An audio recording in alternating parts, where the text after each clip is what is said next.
Chapter 818. You have the right to file a complaint. The name Chu Mingyao made the security guard feel suffocated. He knew what the fuck was. She was the Miss of Pengzhan Industries. Among the employees of Pengzhan Industries, only a handful knew Mingyao in person. Mingyao didn't like to appear in public, and she rarely used her Miss identity to show off her power in the industries under Pengzhan Industries. However, there were many who knew Chu Mingyao's name. As long as they worked in Pengzhan Industries for more than half a year, they would have heard of Chu Mingyao. This was also a topic that they would unintentionally bring up when they chatted with their colleagues. Everyone knew that Pengzhan had a beautiful daughter named Mingyao, but not many had seen her in person. That was why everyone was more curious about Mingyao, and the name was etched into everyone's minds. Although the security guard was one of the lowest positions in Pengzhan Industries, he would still talk about Chu Mingyao with his colleagues after meals. When he saw the name on the membership card, he immediately understood Chu Mingyao's identity. She was actually the Miss of Pengzhan Industries. No wonder everyone around her had a diamond membership card. This wasn't strange at all. What kind of status did the Miss's friends have? They must be rich and powerful. It was natural for them to have a membership card from Pengzhan Industries. Miss Chu, thank you for your cooperation. Please keep the membership card. The security guard was a little excited as he returned the membership card to Chu Mingyao. Chu Mingyao didn't say anything. It was obvious that she didn't want to expose her identity. Even if the security guard knew, he didn't say anything. Chu Mingyao nodded and put away her membership card with a smile. The security guard was very excited when he saw Chu Mingyao's smile. The Miss was so approachable. She even smiled at him. This was something he could show off to his colleagues after meals. However, he knew that the Miss didn't have any emotions in her smile. Still, he was happy because in the eyes of these people, the Miss was a high and mighty existence. Please come in, Diamond member Miss Chu. The security guard opened the fence and made a welcoming gesture, letting Lin Yi drive the car into the parking lot. Impossible. How could they have a membership card? It must be fake, right? Go Huli couldn't accept this fact. From her point of view, how could these small fries have a membership card at Pengzhan Business Tower? Moreover, he took out 3 of them at once. This was simply illogical. So he yelled at the security guard, "Hey, did you see wrong? Either that, or you're playing favoritism. You saw that the girl was coquettish and smiled at you, so you let her go, right? I want to lodge a complaint against you." The security guard frowned. You're saying that Miss is coquettish? How reckless. However, the security guard had been through strict training. Although he was extremely dissatisfied with Go Huli, he still maintained a smile on his face. Of course you have the right to complain, but the parking lot is fully monitored. I won't do anything illegal. Go Huli looked at the camera above the parking lot and humphed coldly. She returned to her car and drove to find a parking spot. At this point, even if she didn't want to believe it, she had to believe that the membership card Lin Yi and the others showed was the real one. Although she felt it was unbelievable, the truth happened in front of her eyes, and she had to believe it. The master of these brats treated them pretty well, didn't he? He actually gave each of them a membership card. From the looks of it, their master had some influence in the local area. But even so, Go Huli didn't care. Thinking of her man's family's huge influence, no matter how powerful the people in this small place were, could they be stronger than her man? They weren't on the same level at all. Go Huli parked her car, and Lin Yi also parked his car at the side. Don't think that you're so great just because you have a membership card, but don't be happy too early. Go Huli had to accept the fact that Lin Yi and the others had membership cards, but she didn't care. So what if they had membership cards? Clothes were gone, and no one could buy them anymore. Lin Yi heard Go Huli's words and couldn't help but frown. Couldn't buy them anymore? Could it be that there was something else hidden in this? But naturally, he wouldn't ask Go Huli. Since they were already at Pengzhan skyscraper, everything would have to wait until they reached the top. Go Huli entered the elevator and saw Lin, Mingyao, and Yushu following behind her. She couldn't help but laugh coldly. What now? Do you want to embarrass yourself when you go up? Or do you want to go back now? Let me tell you, don't regret it once you go up. Oh, why would I regret it? I've never seen anything like this in my entire life. Yushu was so happy that she was practically dancing with joy at the thought of Go Huli's head-twisting performance. Oomph. Since you guys don't know how to appreciate my kindness, then don't blame me for being impolite. When the time comes, you guys will have to work hard. Go Huli felt that these people were unreasonable, especially Yushu. Why was she acting like a little psycho? The elevator went up slowly and finally stopped at the floor where clothes were sold. Go Huli stepped out of the elevator first and didn't stop at all. She strode towards the VIP area of luxury goods. Since Lin, E, and the others didn't know how to appreciate her kindness, then she'd make them give up. Lin, E, she seems very confident. Meng Yao said worriedly to Lin, I don't know, but it shouldn't be a problem. If I can't buy it here, I'll think of something else. Lin, E shrugged. Naturally, he wouldn't let Meng Yao work for Go Huli's house. All right, Meng Yao could only nod as she pulled Yushu with her, following Lin, E to the luxury goods area. The Miss and Shu would visit here as well. The Miss didn't have much of a concept of brands in her heart, and she wouldn't blindly chase after luxury goods. In her wardrobe, there were more mid-range brands. The Miss was a rather casual person. They came to the luxury goods area, and Go Huli didn't say much. She found a shop assistant and pointed at her clothes. Do you still have the clothes I'm wearing? The shop assistant looked at Go Huli's clothes carefully and said, I'm sorry, miss, this style of clothes is sold out. Chapter 819. Ask around. It could be said that the clothes Go Huli was wearing were out of print. That was why she dared to say that if Lin, E, and the others bought the same clothes, she would chop off her own head. How's that? Did you hear that? You've given up now, haven't you? Go Huli turned around proudly and looked at Lin, E, Meng Yao, and Yushu. Now you're embarrassed, aren't you? Don't you have a membership card? But so what if you have a membership card? It's all sold out. Even if you had 100 membership cards, you wouldn't be able to do it, let alone 3. Are you sure that there's no more of this type of clothing? Lin E frowned. He finally understood where Go Huli's confidence came from. She probably knew that there was no more stock for this type of clothing. That was why she dared to make such a bold claim. Yes, other than the one in the display window, there's no more in stock. The salesgirl said apologetically. Can't you sell the one in the display window? Linny asked.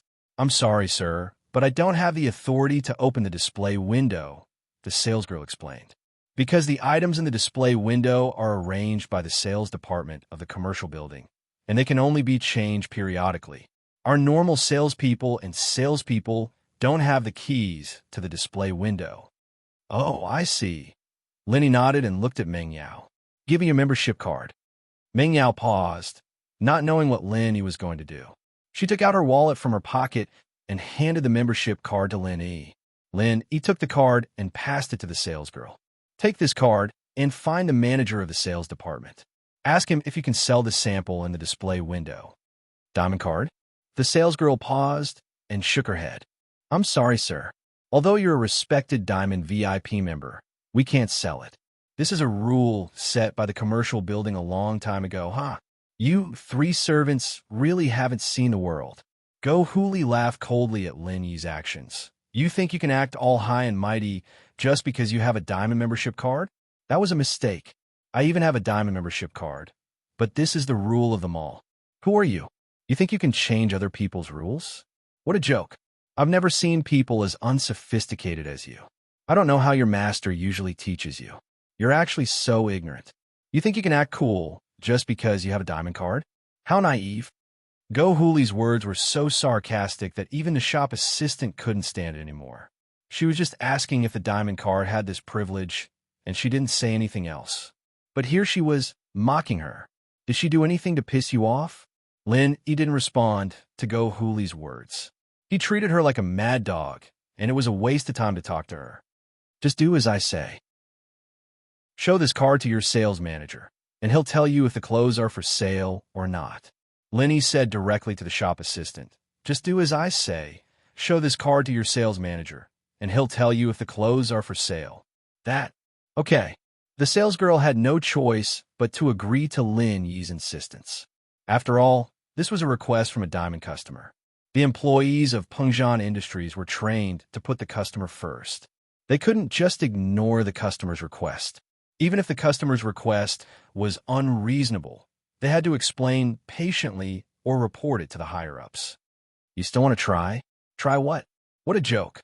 Go Hooli didn't expect the salesgirl to agree to Lin Yi's request. She was instantly annoyed. Why didn't you just reject him? What's the point of wasting time? Of course I want to try. There are people at home waiting for you to twist their heads off, Lin Yi said indifferently. Oh, that person is me. Yushu quickly raised her hand to express her intention. Go Hooli glared at Lin Yi and Yushu. She thought to herself, if that's the case, I'll let you two be happy for a while. You two really won't give up until you see the coffin. Meng Yao saw that Lin Yi passed the card to the salesgirl and asked her to look for the sales manager. She could roughly guess Lin Yi's intention. Lin Yi was planning to use her identity as the Miss as a stepping stone. In fact, Lin Yi had the same thought. He could see some clues from the face of the security guard. The security guard saw the information on Meng Yao's diamond card and recognized her identity as the Miss of Pengzhan Industries. If a security guard could recognize Meng Yao, then how could the sales manager of Pengzhan Business Building not know her? After seeing the information on Meng Yao's card, he probably wouldn't care about the rules anymore. He would just take out the clothes and sell them to Meng Yao, who was in charge of Pengzhan Business Building. Of course, it was Pengzhan Industries. Who was the biggest in Pengzhan Industries? Wasn't that Chu Pengzhan? Meng Yao was Chu Pengzhan's only daughter, the future heir of Pengzhan Industries. How could these small managers not please Meng Yao? So, Go Hooli's ending was already decided. She would see how she would twist her head off. Although the salesgirl was confused, since Lin Yi insisted, she still took the card from Lin Yi and quickly walked to the sales manager's office. This was the office of their direct superior. The salesgirl was a little nervous. She took a deep breath and knocked on the door. Come in. A deep male voice came from inside. The salesgirl pushed the door open and said nervously, Manager Wong, I'm sorry, I want to disturb you. Oh, you are? Manager Wong obviously didn't know who the salesgirl was. There were too many salesgirls in the building. How could he recognize each and every one of them? I'm Chin Lily, the salesgirl of the luxury goods counter in the clothing department. The salesgirl introduced herself. Oh, what's the matter? Manager Wong didn't have any impression of Chin Lily. He nodded when he heard that she was his subordinate. It's like this. There's a diamond customer who wants to buy the display items in the window, Chin Lily said. Chapter 820. Chapter 0820, Destined Tragedy. Manager Wong. I've already explained to this customer, but he insisted that I show you his membership card. Chin Lily explained, didn't you say that we have to try our best to satisfy the customer's request? Even if it's an unreasonable request, we have to report it to the higher authorities. Manager Wong nodded. If the customer insisted, then Chin Lily wasn't wrong. He said, give me the membership card. I'll take a look first. Manager Wong wasn't an idiot since he was able to reach the position of marketing manager. Naturally, he knew that a customer who could say such a thing must have a high status. If the customer was really someone important, like a strategic partner of Pengzhan Industries, then he really couldn't afford to offend them. He could only call Pengzhan's assistant, Faubert. Chin Lily passed Meng Yao's membership card to Manager Wong. There was a credit card machine in Manager Wong's office. Manager Wong swiped it on the computer, and the information on the card was displayed. Manager Wong took a look at the member's name on the card and took a deep breath. Meng Yao, he knew what this name meant. Wasn't this the Miss of Pengzhan Industries? The Miss actually came to shop in person. Manager Wong felt that it was a little unbelievable. If the Miss wanted something, she just needed to tell Faubert, and Faubert would be able to get it done. There was no need for the Miss to do it herself, right? However, Manager Wong suddenly remembered that the Miss was usually very low-key. She really didn't come to the mall to buy anything through Faubert. She always came to the mall herself, but she didn't make it public. Manager Wong only saw that the Miss had come here to buy things from the membership record. Thinking about this, Manager Wong understood that the Miss was probably a low-key person. She didn't like to show off. This time, there was no other way. The style she wanted was gone. So she had no choice but to ask the shop assistant to take out the membership card and look for him. Let's go, I'll go there myself. Manager Wang took Ming Yao's membership card and said to Chen Lily. Chen Lily was stunned. She didn't know why Manager Wang had such a reaction after seeing the membership card. Was there any secret in this membership card? However, Manager Wang naturally wouldn't explain to Chen Lily. Since the Missy was a low-key person, she probably didn't want others to know her identity. Otherwise, she could have just called Faubert, and everything would be solved. Or he could just ask the shop assistant to convey her identity. There was no need to use such an obscure method to tell him. As Manager Wang walked out of the office, he ordered an employee of the sales department to take out the clothes from the display window. This made Chen Lily dumbfounded. Does Manager Wang really agree to sell the exhibits in the display window? This had never happened before, right? But since Manager Wang didn't want to explain, she didn't want to ask anymore. She followed the manager to the luxury goods counter of the clothing department, and Manager Wang quickly walked over and took out Ming Yao's membership card. Who's this membership card for? It's mine. Ming Yao didn't hide her identity anymore as she nodded to the manager. Nice to meet you, Miss Chu. This is your membership card. Manager Wang quickly returned the membership card to Ming Yao respectfully. I've already sent someone to get the exhibits in the display window. They will be here in a moment. Can you please wait for a moment? Okay, thank you. Ming Yao naturally knew that Manager Wang knew who she was. They'll have to trouble you. I'll wait by myself. Can you go ahead? No hurry. Manager Wang quickly shook his head. Oh, hey, old lady, when are you going to perform a head-twisting performance? We got you the exact same clothes. Yushu couldn't wait to call out to go Huli after the clothes were bought. Old lady? Who's the old lady? I'm only in my 30s, okay? Where's my beauty? Yushu's words almost made Go Huli explode. How did she become an old lady? Go Huli was already a little angry when Manager Wang came out of nowhere to sell the clothes to Lin Yi's group. She didn't expect Yushu to call her an old lady. She was even more furious now. Who are you calling an old lady? Go Huli glared at Yushu. Oh, I don't know. Naturally, the oldest among us is the old lady. Yushu blinked innocently. Go Huli grunted in displeasure, but she wasn't in the mood to argue with Yushu and the others anymore. She was more concerned about why the mall would sell the clothes in the window to Lin Yi's group. This was what she had specifically asked before. The goods in the display window weren't for sale. Moreover, the shopping guide, Chen Lily, also said that the goods in the display window weren't for sale. However, when Manager Wang came, he agreed to sell them. But if he agreed to sell them, wouldn't it mean that she had lost the bet? How could Go Huli let this happen? She was confident that she could see Lin Yi's group lose face.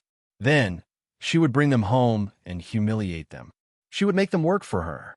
But the situation changed. She actually lost. Didn't that mean that she would have to tear her head off in front of them? How could Go Huli tear her head off? Her face turned ugly. She looked at Manager Wang coldly. What's wrong with you guys? I thought the goods in the display window weren't for sale. Why are you selling them? Manager Wang paused. He didn't know what Go Huli was doing, but he still explained, our mall has its own rules. It's the mall's decision to sell the goods. What Manager Wang meant was, although you are a VIP of our mall, you can't interfere with the operation of our mall, can you? Aren't you being too nosy? You guys are going back on your words. I'm going to complain. I'm going to complain to the higher-ups of your group. Do you know who I am? How dare you not listen to my opinion? Let me tell you, even the chairman of a business association in a small place has to listen to my husband. Not to mention a small mall like yours. Go Huli was furious. She pointed at Manager Wang. Chapter 821. Chapter 0821. The Xiao family. It's your right to complain, but it's our decision whether to sell the clothes or not. Manager Wang said politely. Fine. I'll remember this. Just you wait. Go Huli didn't have a choice. She'd be a laughingstock if she stayed here any longer. What if Lin Yi paid and asked her to perform a head-twisting performance? How could Go Huli wait for that to happen? Therefore, she left behind some harsh words and turned around to leave. Wait, we haven't paid you for the clothes yet. Lin Yi stopped Go Huli. I don't want the clothes anymore. You guys have it easy. But remember this, I won't let this go. Go Huli said hatefully. You don't want it? It's fine if you don't want it. but you can see that we can buy the same clothes as you. Don't you owe us something? Lin, he said faintly. Oh, quick, perform a head-twisting performance. Everyone look, this old lady is going to perform a head-twisting performance. She's even better than the clowns in the zoo. Yushu shouted. I didn't ask for the clothes, what performance? Go Huli glared at Yushu. I'll remember you too. Just you wait. We'll settle the score next time. With that, Go Huli ignored Lin, Yi, and Yushu and walked towards the elevator. You let her go? Lin, he looked at Meng Yao. Forget it. This kind of person isn't worth arguing with. Meng Yao shook her head, evidently not intending to be aggressive. Lin, he shrugged. Since the miss said so, he wouldn't say anything else. Go Huli was just a clown in his eyes, but from what she said, her man seemed to have some power. He didn't know if it was true or not. It's so boring. Some old ladies just like to take advantage of their seniority. They said they were going to do a head-twisting performance, and now they're going back on their words. Yushu was getting bored. Go Huli staggered and almost fell to the ground, but even so, she sprained her ankle. She gritted her teeth in anger. She wanted to think about it later, but she couldn't take it anymore. She had to vent her anger. Go Huli took out her phone and dialed her man's number after entering the elevator. Hubby, I got bullied as soon as I got a songs on. Not only did they drench me with a water gun, they didn't even compensate me for my clothes. They even humiliated me by telling me to pull my head off in front of them. Go Huli complained first. There's another girl who called me an old lady. I'm so young and pretty. How can I be an old lady? What's going on? Who are they? The man on the other side of the phone frowned, but he also knew what kind of person his wife was, so he didn't directly believe Go Huli's words. You didn't provoke them. Why did they bully you? What was going on? Tell me the truth. Don't talk nonsense. You think I don't know you? Oof. It's just two housekeepers and a gardener, and they were playing around with a water gun in the villa. I just bought a villa for our family and wanted to take a look, but when I drove to the villa area, they poured water all over my head and face. Go Huli saw that her husband didn't believe her, and she could only tell the truth. I was thinking that we needed some workers to clean the house, didn't we? I wanted them to be free cleaners for a month, so I scared them and asked them to pay for my clothes, but they agreed. Then why did you say they humiliated you? The man humphed and asked. There were just a few servants. How could they afford to pay for my clothes? You know that I bought all my clothes from Pengzhan Commercial Building, and when I bought them, other than the display in the window, there was only one left. Go Huli explained. I thought that they definitely wouldn't be able to buy it, so I made a bet with them, saying that if they bought it, I would cut off my head, and if they couldn't, they would have to work hard for a month. And they bought it, right? The man was speechless. How could she say something like that? Cut off your head for them to see? Yeah, I didn't think that all the servants would have a diamond membership card of Pengzhan Business Tower. Their master treats them so well. Go Huli was a bit annoyed. But so what if they have a membership card? I thought that even if they had 100 membership cards, they wouldn't be able to buy the same clothes as me after they sold all the goods. But I didn't think that when they showed their membership card, a manager Wong came and wanted to sell the goods in the window to them. I'm so mad. I don't know what's wrong with this manager Wong, standing with a few slaves. Slaves? Servant? The man was pissed. Do you have a brain or not? How can a few maids and gardeners have a diamond membership card? From what I know, your diamond membership card was given to us because we are from a noble house. How can a few maids have a diamond membership card? Because their master treats them well. Go Huli didn't understand what the man meant. Master? Didn't you see it clearly? Those people are obviously not simple. Can you get a diamond membership card for your maids? At most, you could get a normal membership card. The man raged. They all have diamond membership cards, and they know the manager of the commercial building. They are obviously the masters of the villa. You just went there, and you had a conflict with the neighbors? These three obviously have a lot of power in the area. How can you not see that? No way. Go Huli paused. But their clothes are so shabby, and which master of the villa personally cleans the place? Cleans the place because they want to exercise, or maybe they have nothing better to do.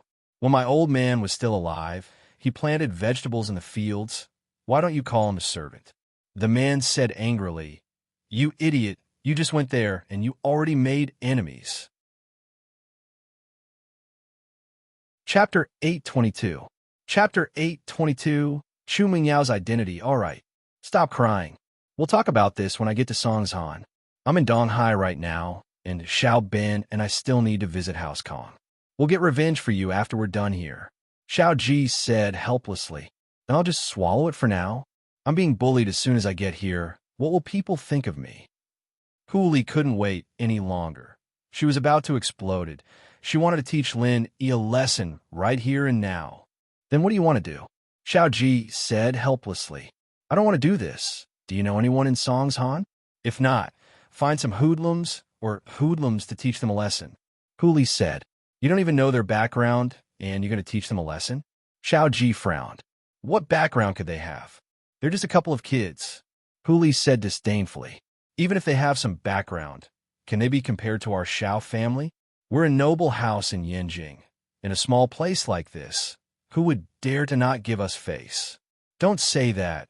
We're doing business here, and we need the help of the local gentry. If we offend them all, then even if our Xiao family is a noble house, we're not familiar with this place. If they don't give us face, what should we do?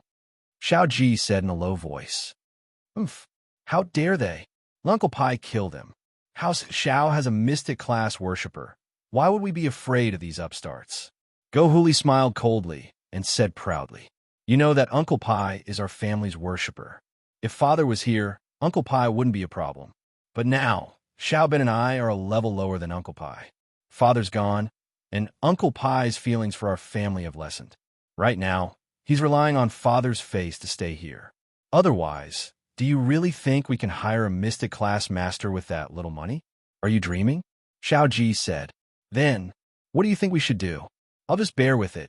Your wife is about to become a ninja turtle. People will say that the Xiao family's old man died, and the Xiao family is done for. You can't even win against a small upstart. Go Huli didn't want to give up. All right, investigate the other party's background first and see who they are. No matter what, I have to wait until I pay a visit to old Master Kong.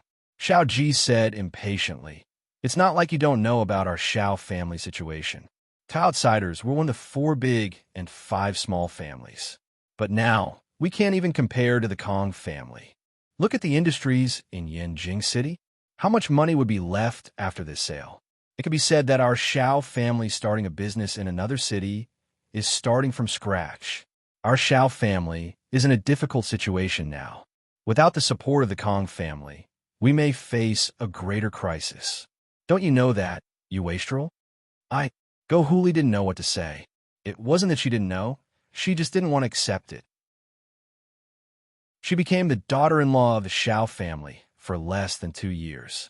She just got to enjoy the feeling of marrying into a rich family. And now the Xiao family was in dire straits. She couldn't accept it. So the more it was like this, the more she wanted to show off the Xiao family's prestige.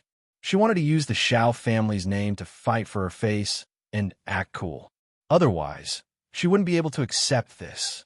Before Go Huli could finish, Xiao Ji hung up the phone. Go Huli wanted to throw the phone in her hand, but she remembered that this was the latest iPhone, and it cost her a few thousand. She hesitated and put it away. The Xiao family was in dire straits. Go Huli's monthly allowance wasn't as much as when she was a mistress, but she couldn't do anything about it. She knew that the Xiao family was in dire straits. She couldn't complain even if she wanted to. Go Huli decided that when she got back, she would go to the property management and ask for information about the owner of the villa. How could she live up to her identity as the daughter-in-law of the Xiao family if she didn't teach them a lesson? Thus, Go Huli rushed down the stairs to the parking lot, got in her car, and drove back to the villa district. She found the property management company and swaggered in. The property management company had the files of all the owners. As long as it wasn't explicitly told to be confidential, it could be checked directly. So Go Huli didn't spend much effort to find out the owner's name. It was Chu Mingyao. Chu Mingyao? Go Huli paused. She suddenly remembered that the maid who showed her the membership card had the surname Chu, and the other maid called her Yao Yao Sis. Could she be Chu Mingyao? No way. She was the owner of the villa? Go Huli was a little surprised. Meng Yao and Yushu, on the other hand, weren't dressed very well. They were just normal sportswear, and Lin Yi, on the other hand, was wearing a big cloth shirt that couldn't be more tacky. He looked like a worker, a standard gardener's attire. That was why she thought that these people were just servants, but now it seemed that these people were the owners of this area. No wonder they had diamond membership cards. They were 3 rich second generations. But the more it was like this, the angrier Go Huli got. Since you guys are the owners, why didn't you refute me when I said you were servants? Are you guys pretending to be pigs to eat tigers? Are you playing with me? Hey, tell me, what's this Chu Mingyao's background? Go Huli called a security guard over and asked. Although Go Huli had just changed the name of the villa yesterday, almost everyone in the property management knew this domineering woman. She kept saying that she was a rich lady from Yinjing and pointed fingers at people. She was as domineering as a crab. When she came to do the procedures yesterday, it was the lunch break. But Go Huli threw the lunchbox of a staff member and asked him to do the procedures for her immediately. The staff couldn't do anything to a domineering owner with a powerful background. They couldn't afford to offend her, so they could only swallow their anger. Chu Mengyao is the Miss of Pengzhan Industries. This was something everyone in the community knew. The security guard didn't hide it and told Go Huli directly. What? She's the Miss of Pengzhan Industries? Go Huli's eyes widened. Are you telling the truth? Chapter 823. The Xiao family's plans this bitch. She's pretending to be a pig to eat a tiger. I'm so pissed. I won't let you go. Huli finally understood why Manager Wang of Pengzhan Commercial Building would sell the samples in the windows. How could he not sell it when the Miss of Pengzhan Industries was there? Go Huli ignored the guard and walked out of the company. She got into her sports car and angrily called her man, Xiao Ji's number. What do you want this time? Xiao Ji picked up impatiently. It was a bad decision to make Huli his mistress. She wasn't this troublesome back when they were still lovers. Honey, I've done my research. That housekeeper really is the owner of the villa. She's called Mengyao, the Miss of Pengzhan Industries. Huli said. See? What did I say? Housekeeper? I don't know what kind of eyes you have, offending her. Xiao Ji frowned. Pengzhan Industries? Isn't that Pengzhan Industries? Is this Pengzhan very powerful? Huli asked carefully, sensing the unfriendliness in Xiao Ji's tone. Not really. But Pengzhan Industries is one of the largest corporations in the province. Offending them means you've added another enemy to our Xiao family. Xiao Ji said unhappily. I'll call you back later. I'll ask Xiao Ben and see what we should do. Okay. Huli didn't dare say much and quickly hung up. She thought to herself, Pengzhan Industries may be one of the largest corporations in the province. But so what? Xiao family came to Songshan and couldn't find a place to establish their dominance. Finding Pengzhan Industries to do that would be a good idea. Xiao Ji hung up and told Xiao Ben about Huli's situation.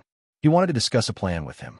In the Xiao family, Xiao Ji was the eldest, but Xiao Ben was the one who called the shots. Xiao Ji's personality was rather crude, and Xiao Ben was the true brains. Brother, what do you think we should do? Xiao Ji told Xiao Ben about how Go Huli offended the Miss of Pengzhan Industries. He wanted to ask for his opinion. It's all your sister-in-law's fault. She's a reckless person, causing trouble as soon as she came to Songshan. Oh? Trouble?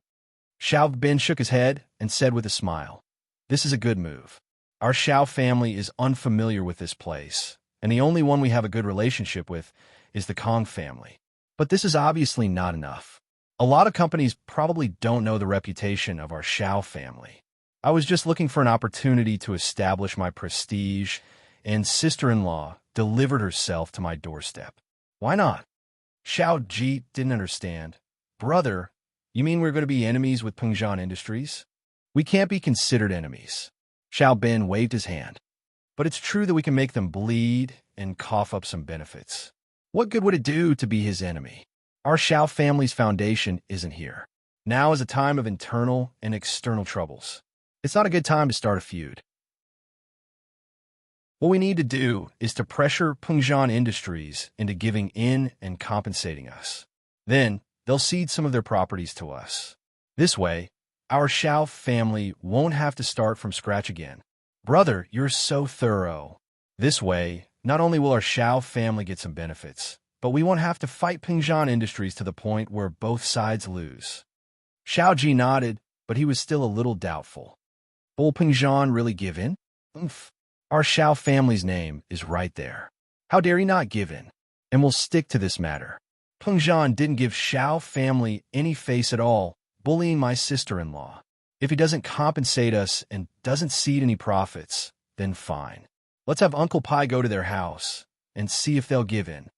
Xiao Bin laughed coldly. This Pingzhan's daughter sure is arrogant. Ha ha ha. This is the perfect opportunity for me to blackmail them. Brother, you're right. Xiao Ji calmed down after hearing that he could ask Uncle Pai to go to Pingzhan. He'd heard that Pingzhan's bodyguard, Faubert, was only a golden-class late-phase peak physical practitioner. That was a level lower than Uncle Pai. If Uncle Pai were to step in, Pingzhan wouldn't dare say anything. Xiao family was a powerful house. How could a small businessman like him bully them? If he didn't teach him a lesson, he wouldn't know how powerful Xiao family was. All right, let's go visit House Kong first. Xiao Bin settled the matter with just a few words, putting Xiao Ji at ease. He'd thought that his wife had made enemies the moment she arrived in Songshan, and that it wouldn't be good for Xiao family's future development. But he didn't think that his brother would turn a bad situation into a good one so easily, turning this conflict into an excuse for Xiao family to get rich. Yes, his wife didn't seem too bad. Being a little arrogant had its benefits. He'd have to praise her when he got home and let her continue being arrogant. Uncle Pai isn't here yet. Xiao Ji looked at the time on his watch. I've already sent someone to the hotel to pick him up. If it wasn't for Uncle Pai, I'd really be afraid that old fox Dr. Kong would cause some trouble. House Kong and Xiao family haven't been very close lately. Xiao Bin sighed. House Kang's attitude made the Xiao family brothers a little anxious. The Xiao family brothers were very clear about House Kang's goal. The so-called marriage was nothing more than using the Xiao family as a springboard for House Kong to become a noble house. But as the Xiao family fell further and further, House Kong was probably starting to look down on the Xiao family's usefulness. The Xiao family sold their business in Yinjing and came to Songshan for two reasons. One was to facilitate the marriage between House Kong and House Xiao, and the other was because the competition in the business world wasn't as fierce as in Yinjing. The Xiao family brothers were in a difficult situation in Yinjing. Their grandfather's old friends had all turned their backs on them. Even House, you didn't see the Xiao family as a noble house anymore. At the end of the day, the Xiao family didn't have anyone who could stand on the stage. The Xiao family didn't have any masters. Although they had Uncle Pai, a mystic class master, he was still a master. It wasn't the Xiao family's strength. Xiao family started off as a business family. At its peak, it was because of Uncle Pai's support that the Xiao family became a noble house. But now, the Xiao family brothers didn't have the power of Uncle Xiao family's old man, and Uncle Pai's attitude had changed. The Xiao family was naturally a lot weaker. Xiao Ji and Xiao Bin regretted not training with Uncle Pai when they were young. If the Xiao family brothers were just golden class masters, they wouldn't be in this situation. Chapter 824. The Xiao family's visit in SUV with Yinjing's license plate slowly drove over. Uncle Pai had arrived. The two brothers of the Xiao family also got in the car and drove to the Kong family's villa with the MPV. Dad, the Xiao family is here. Should we go welcome them? Kong Guifeng had received a call from the Xiao family brothers and came to the study room of his father, Dr. Kong. Oh, they're here? Looks like they can't wait any longer. Dr. Kong curled his lips and said with disdain, I heard that the Xiao family is just an empty shell now. Yes, according to my investigation, House Kong has sold all their properties in Yinjing and is preparing to invest in Songshan. Kong Guifeng nodded. Why Songshan and not Donghai? Dr. Kong asked. With the little money they have left, it won't be enough in a city like Donghai. There are too many rich people here, they won't be able to show off their Xiao family. Kong Guifeng's guess wasn't far off the mark. The Xiao family really did want to do that. Besides, with House Kong and Dong Hai and the hidden House Zhao, they wouldn't be able to show off their Shao family at all. They chose Song's Han so that they could use the Shao family's influence to dominate the city. Dr. Kong nodded. Go ahead, but don't make it too grand. With House Kang's current strength, we can only get on the Shao family's good side. The Shao family has been down lately, but isn't it the same for House Kong? Yeah, we've been losing a lot lately as well.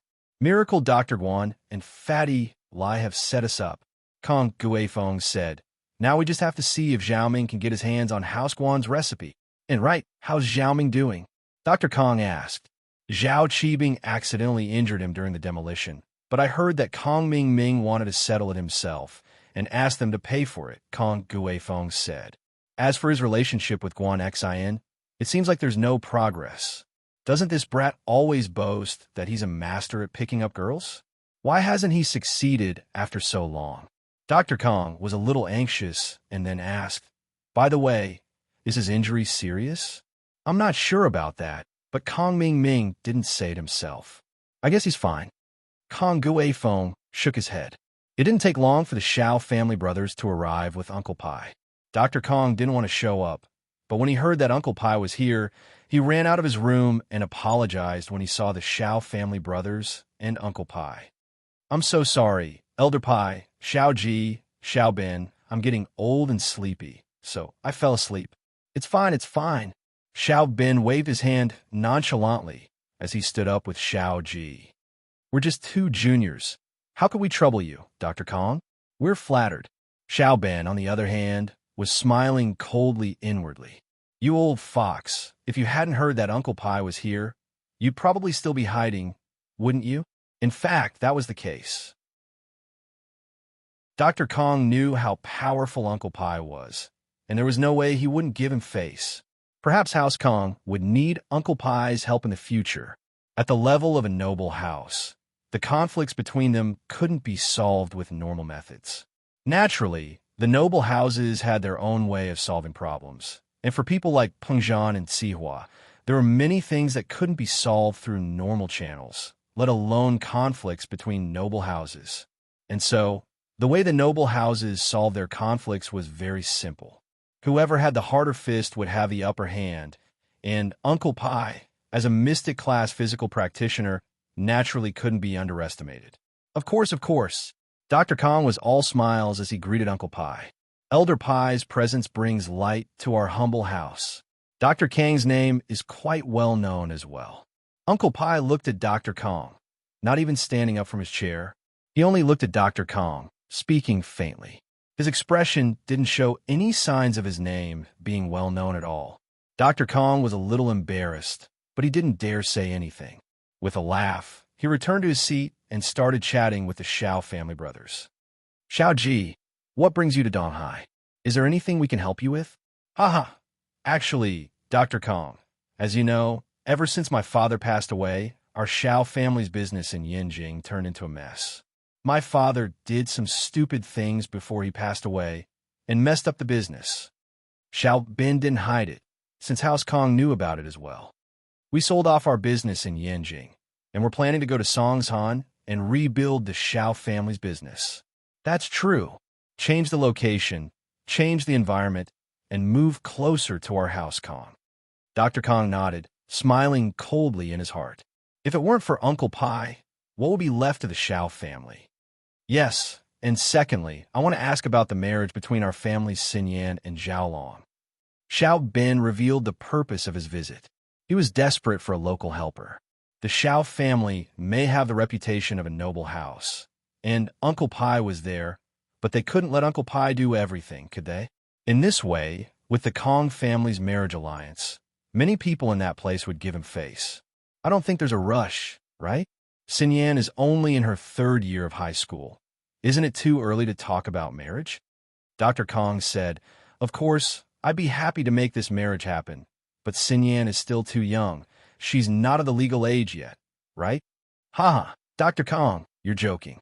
These rules are nothing in the eyes of noble house, but even if they don't get married, they can still get engaged. At least we can get done first, right? Xiao Ji also laughed and interrupted. Yes, that's true. Dr. Kong nodded. All right, I'll ask Xiaolong about this, and then we'll move the engagement forward. As for the engagement, Dr. Kong didn't really care. After all, an engagement wasn't marriage, and he could call it off at any time. As long as House Kong found a stronger backer, or if he had more power, he could get rid of the Xiao family. Xiao Ji and Xiao Ben felt the change in Dr. Kang's attitude, and understood that if it weren't for Uncle Pai, this marriage would be troublesome. After saying goodbye to Dr. Kong, Xiao Ji and Xiao Ben left House Kang's mansion dejectedly. It was like a tiger being bullied by a dog. But the news of the Xiao family's downfall couldn't be suppressed, and Dr. Kong would find out sooner or later. Chapter 825. The troublemaker with Hu Li gone, Meng Yao and Yushu naturally wouldn't buy the clothes in the showroom. The style was obviously for a young married woman, but even if that wasn't the case, Meng Yao wouldn't wear the same clothes as a shrew like Hu Li. Manager Wang saw that Meng Yao didn't want the clothes again, and Hu Li left in a huff. He guessed that Hu Li must have pissed off the miss, and the miss got mad at her. That was why this happened. But Manager Wang, naturally, wouldn't ask too many questions. The miss didn't want the clothes anymore, and he acted as if he didn't know anything. He turned to Meng Yao. Miss Chu, please walk around a bit more, and contact me if you need anything. Here's my name card. All right, Manager Wang. You can go now. The miss took the name card and passed it to Lin Yi. Manager Wang looked at Lin Yi, a strange light flashing in his eyes. He heard that Pingzhan had a son-in-law who was the second biggest shareholder of the company, but he'd never attended a board meeting. Could it be that the person beside the miss was the second biggest shareholder of the company? But looking at the clothes he was wearing, it was quite shabby. Even so, Manager Wang didn't dare underestimate him. Rich people had a lot of dirty tricks up their sleeves. He looked at the miss again and saw that she was only wearing the normal sportswear given out by the school. It was impossible to tell who she was from the outside. Meng Yao didn't have any intentions of walking around anymore. She didn't have anything else to buy. She turned to Yushu. Shu, what are we going to do now? I don't know. I was quite happy that I could have some fun, but that old woman's a liar. Yushu complained, a little unhappy. It's so boring. Let's go see if there's anything interesting. What's interesting around here? Meng Yao didn't think that there was anything interesting in the business district. Yeah, there's a Tiany's Wonderful Times arcade not far from here. I want to go check it out. Yushu said, what's there to see in an arcade? There's a lot of gangsters there. It's very dangerous. Meng Yao said subconsciously. Yushu used to want to go to an arcade as well, but Meng Yao used this reason to reject her. We have Shield Bro now. There's nothing to be afraid of now. Yushu said, if the gangsters bother us, Shield Bro will beat them up. Meng Yao paused after hearing Yushu's words. It was true that they wouldn't be in any danger now that they had Master Lin by their side. Normal gangsters wouldn't be able to do anything to him. Lin Yi, Shu wants to go to the arcade? Meng Yao asked. Lin Yi was a little surprised. The miss was asking for his opinion. She had never been like this before. It seemed that after the incident at the hospital, the young lady had really changed a little. Lin, he said, the 2111, the Lin Li, Lin's Lin think. Lin Meng Yao wanted to see what an arcade looked like. Would people laugh at her if she told them she'd never been to an arcade before? Meng Yao actually wanted to see what the arcade looked like. She was a grown-up now, and she didn't know if people would laugh at her if she told them she'd never been to an arcade before. However, this was the life of the miss and Shu before they met Lin Yi. It looked glamorous, but it was boring. The three left Pengzhan Commercial Building. Lin Yi drove to a large entertainment center according to Yushu's directions. There were video games, billiards, and internet cafes. There were a lot of young people here, and one could tell from the frequency of people coming in and out that this place was very popular. The first floor of the entertainment center was half an arcade and the other half a billiard hall. Meng Yao and Yushu had never been here before. They'd only seen it on TV before. Lin Yi, can you go buy some tokens? Meng Yao knew that tokens were used here, so she asked Lin Yi. Lin Yi nodded and walked to the bar. Meng Yao and Yushu, on the other hand, started walking around the arcade, wanted to see if there were any interesting games to play. Pretty girl, want to play together? Meng Yao and Yushu had just walked into the arcade when a few delinquents at the entrance stared at them. Someone came up to them after they were alone. It was a red-haired young man. Meng Yao and Yushu were always the center of attention, no matter where they went. Although they were only wearing normal sportswear today, they looked more like students, making the delinquents think that they didn't have any powerful background. Meng Yao looked at the red-haired young man coldly and ignored him. Yushu, on the other hand, was curious. Hey, why is your hair red? Did you look like this when you were young? Hey, you want to know? I don't mind taking you to a place with no one around so you can study it. The red-haired young man said excitedly when he saw the big-breasted Yushu talking to him. I don't really want to know. Yushu shook her head. I just think it's ugly, like a turkey. The red-haired young man wasn't happy when he heard Yushu's words. What do you mean, girl? It's fine if you don't want to play, but you don't have to curse at me, do you? Meng Yao was a little annoyed. This Yushu was a troublemaker, causing trouble the moment she came. She shouldn't have come if she knew this would happen. If it weren't for Lin Yi, the two of them would have been in trouble. In fact, Yushu wasn't stupid. If it weren't for Lin Yi, she wouldn't have caused trouble. The red-haired young man's words attracted a few delinquents, and they surrounded Meng Yao and Yushu. What do you want? Meng Yao frowned. She didn't expect these people to be so reckless. Were there no security here? Meng Yao had never been to a place like this before, so naturally, she didn't know that there weren't any security here. There were only a few gangsters watching the place, but they wouldn't come out as long as there wasn't a huge commotion. She scolded our red-hair bro. What do you think we should do? A bald young man with a cigarette in his mouth pointed at Yushu. Fine, it's her fault. I'll apologize on her behalf. Okay? Meng Yao didn't want to cause trouble. Okay. You think it's okay? How about this? Let this girl play with our red-hair bro for a while, and we'll forget about it. The baldy said, don't cross the line. How could Meng Yao agree to this? Let Shu play with him. Chapter 826. Leaving just like that? Why? Meng Yao's eyes went wide. What was that supposed to mean? How could he just touch Shu like that? No. Meng Yao rejected Red Hair's suggestion. I don't want to use force. There's no point. Red Hair was getting angry at Meng Yao's lack of appreciation. I don't want to make a big deal out of this either. Meng Yao was referring to Lin Yi. If Lin Yi were to take care of this, these people would probably be lying on the ground.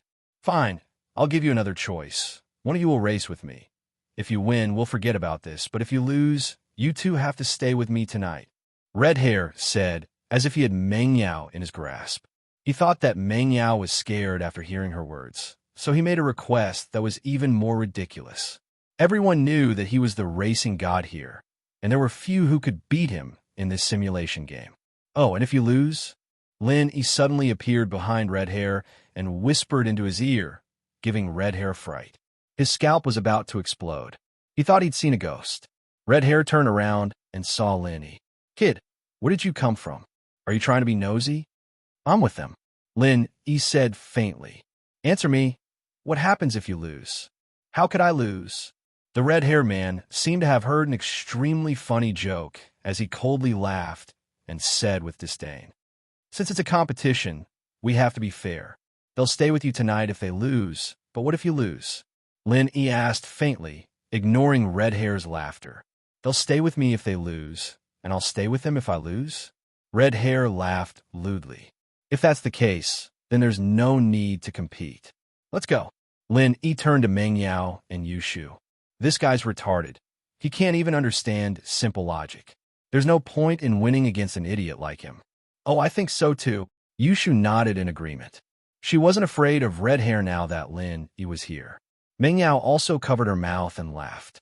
Lin Yi's words were a little infuriating, but this Red Hair was indeed a little unreasonable. He was the one who came to talk to her first, and she didn't even do anything to provoke him. Kid, you mean you're leaving just like that? Who do you think you are? Red Hair was a bit annoyed by Lin Yi's attitude. He was considered a famous person in this arcade, and there was someone who dared to not give him face. If that's the case, then don't leave. Don't look for trouble for yourself. Lin Yi ignored Red Fur. Lin Yi didn't care about this kind of person. Meng Yao and Yushu felt more confident now that Lin Yi was here. They left with Lin E, one on the left and one on the right. Shield bro, how many tokens did you buy? Is it enough to play with? Yushu seemed to have forgotten about red hair as she looked at the tokens in Lin Yi's hand excitedly. Motherfucker, leave them here. Red hair didn't want to cause trouble in the arcade. After all, the boss here had a lot of background, but Lin E and the others were so arrogant. If Red Hair didn't do something, he'd lose all his face today. Red Hair said as he reached out to grab Yushu. But before his hand could touch Yushu, he was grabbed tightly, unable to move. I said, don't look for trouble for yourself. Do you not understand? Linny looked at Red Hair and asked coldly. Red Hair struggled to break free from Lin Yi's hand, but he realized that his wrist was clamped by an iron clamp. He couldn't move at all. He was terrified. Let me go. I'll fuck your mother. Crack. Lin E increased the strength in his hand. Although Lin E didn't know who his mother was, Red Hair's words still angered Lin E. If he used a little more strength, Red Hair's wrist would be crippled. Ouch! Red Hair cried out in pain. He felt that his wrist was about to explode from Lin Yi's grip. Let go of Red Hair, bro. Baldy saw that Red Hair's hand was grabbed by Lin E and panicked. While Lin E couldn't move his right hand, he threw a punch at Lin Yi's back, preparing to ambush Lin E. As long as Lin E felt pain, he'd probably let go of Red Hair's arm. Lin E, watch out. Meng Yao was shocked and quickly reminded Lin E. Baldy laughed coldly in his heart. Your warning was useless. Unless Lin E let go of Red Hair and turned around to block the attack, he would definitely be hit by Red Hair. However, Baldy's sneer didn't last long. His expression froze, and with a crack, he flew out. Lin Yi's leg kicked out at an unbelievable angle and strength. It was almost a 90-degree angle, and it sent Baldy flying, crashing into the wall of the arcade. Along with Baldy, the gangsters who wanted to ambush Lin E were hesitant. The angle of the kick was too unimaginable. Normal people could kick people from the back, but it had to be done at a certain distance, and they couldn't use too much strength. It was impossible for Lin E to send someone flying with one kick. Red Hair wasn't an idiot. He knew that Lin E wasn't easy to get along with just one move from Lin E. He knew that he'd met a tough opponent this time, and his tone wasn't as tough as before. Bro, where are you from? Who's your boss? You might even know him. My boss is standing right there. Lin E pointed at Meng Yao and Yushu with his other hand, and Yushu even raised her hand to greet Red Hair. Fuck, are you messing with me? Red Hair subconsciously thought that Lin E was messing with him. What kind of boss had two girls? Wasn't this bullshit? Red Hair was furious. I don't care who you work for. Do you know who's in charge of this place? This is Zhou Ruoguang Bro's place, and you're messing around here? Are you tired of living? Zhou Ruoguang. Linny paused. No wonder the sign, Tiandi's Wonderful Entertainment Center, sounded familiar. It was Zhou Tiandi's business. Red Hair's underlings had gone to get Zhou Ruoguang as well. The situation here was out of their control. Linny was no weak. Baldy was lying on the ground with a kick, and Red Hair was being held hostage as well. The underlings didn't dare act rashly, and could only go to Zhou Ruoguang for help. Chapter 827. Did I say something wrong? What's going on? Zhou Ruoguang looked at Baldy impatiently. Guang bro, someone's messing around in the arcade and caught Red Hair bro. Can you go take a look? Baldy said carefully. Master June, I'm sorry. I have to go take a look. Zhou Ruoguang heard that someone was messing around in the arcade and even caught Red Hair. He couldn't just ignore it. Although Redhead wasn't his subordinate, Redhead was still one of the pillars of his game hall. He was an expert in simulation racing. Many people would come to challenge Redhead, which brought great benefits to the popularity of the game hall. Oh, let's go take a look then. Next to Zhou Ruoguang, a very handsome young man put down the billiard cue in his hand and said, It just so happens that playing billiards is quite boring. There is something that can add some fun. Zhou Ruoguang relaxed after seeing that Master June didn't show any dissatisfaction. Since Master June is interested, let's go take a look together. Master June's name was Zhening Jun. His father, Zhen Dazhou, was a famous entertainment tycoon in Donghai City. He owned a few entertainment cities, and the direction of Zhou Ruoguang's business was very similar. The two families were discussing a partnership. Tianyi couldn't expand his business in Songshan due to Xihua's suppression, and it was the same for Zhendazhou. He was doing quite well in Donghai, but there were just too many ruthless people in the city, and Dazhou's growth was restricted as well. The two hit it off right away, planning to set up a gambling boat between Donghai and Songshan. They'd be making huge profits from the illegal gambling business. Of course, the two of them started their business in entertainment cities and knew about casinos very well. They knew the profits, and the gambling ship was safer on the sea. It was easy to avoid detection, so making money shouldn't be a problem. However, Zhendazhou was obviously more powerful than Zhou Ruoguang. This time, Zhendazhou was the leader of the gambling ship, and Zhou Tiandi was the assistant. It was impossible for Zhou Tiandi to build a luxurious gambling ship with his current wealth. Thus, Zhou Tiandi only owned a small part of the shares while Zhendazhou owned the majority. As a result, whenever Zhou Ruoguang and Zhen Yingjun were together, Zhou Ruoguang treated Zhen Yingjun as his leader and called him Master Jun Zhou Ruoguang, and Zhen Yingjun followed the baldy out of the billiard hall and came to the game hall next door. A few gangster-like people followed behind Zhou Ruoguang. They were all his underlings. Zhou Ruoguang couldn't handle it himself when someone was causing trouble in his place. He didn't have the guts to do so either. He only gave a few orders and left the rest to his underlings. Today, Zhou Ruoguang wanted Zhen Yingjun to see his powerful side. He yelled as soon as he entered the game hall, "Who dares to cause trouble in my Zhou Ruoguang's place? Are you tired of living?" Lin didn't expect Zhou Ruoguang to come so quickly. But since he came, it saved Lin a lot of trouble. He grabbed Red Hair's arm and looked up at Zhou Ruoguang. "It's him. I caught him for you." "Ga." Zhou Ruoguang heard Lin Yi's voice and paused for a moment. He then looked at Lin Yi and realized that the person causing trouble in the place was Lin Yi. Zhou Ruoguang complained at his heart. This Red Hair was really blind. Of all the people he could have messed with, why did he have to mess with a god like Lin Yi? Did he have nothing better to do? "Guang bro, save me." Red Hair saw Zhou Ruoguang and thought that his savior was here. He immediately called for help. Zhou Ruoguang was instantly annoyed. "What are you shouting for? I can't wait to draw a line between us, and you want me to save you? Do you think I'm stupid?" However, Zhou Ruoguang reacted quickly.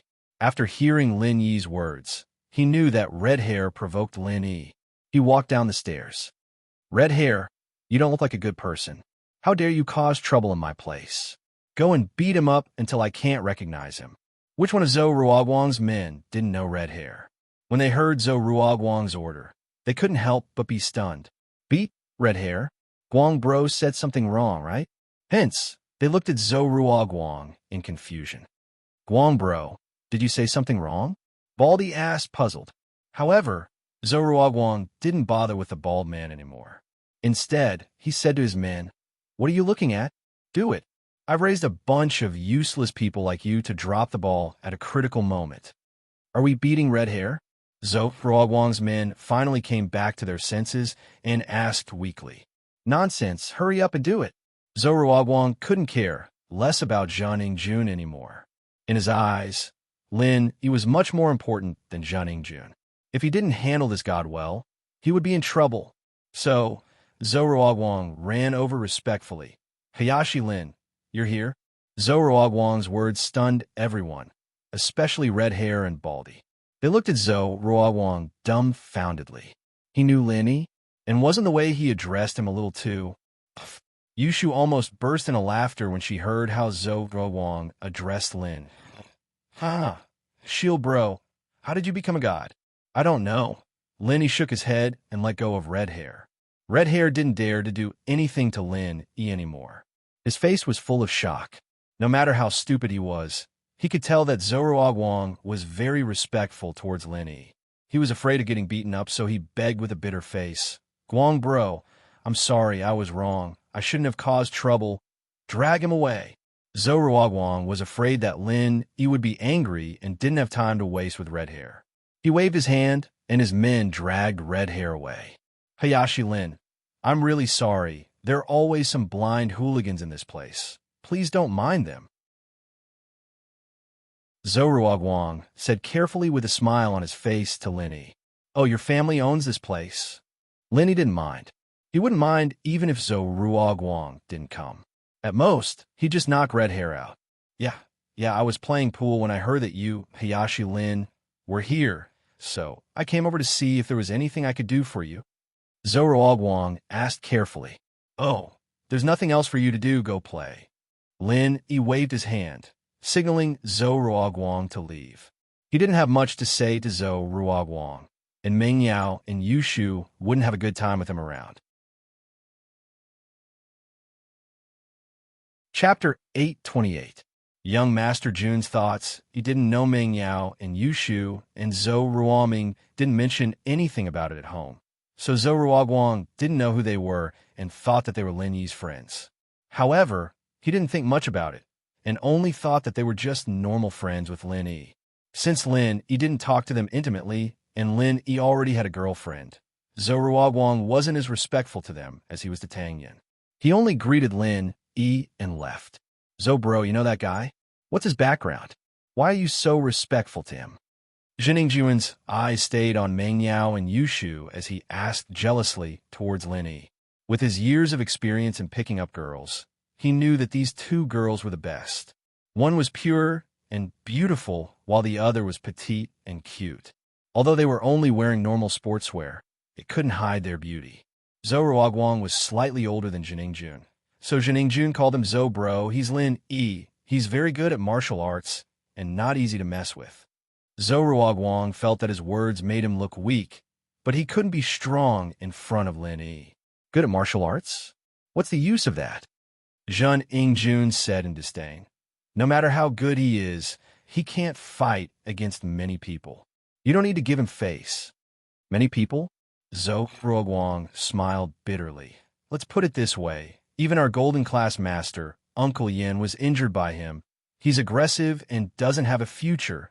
Zhen Yingjun was still disdainful. Even if he can defeat golden class masters, can he beat guns? That's impossible.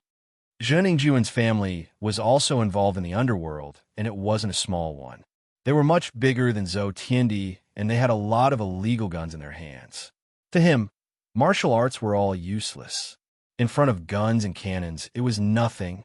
Zhou Ruoguang shrugged. Since Zhen Yingjun didn't believe him, he couldn't say anything else. After all, the two families were only in a cooperative relationship, and House Zhen was the leader.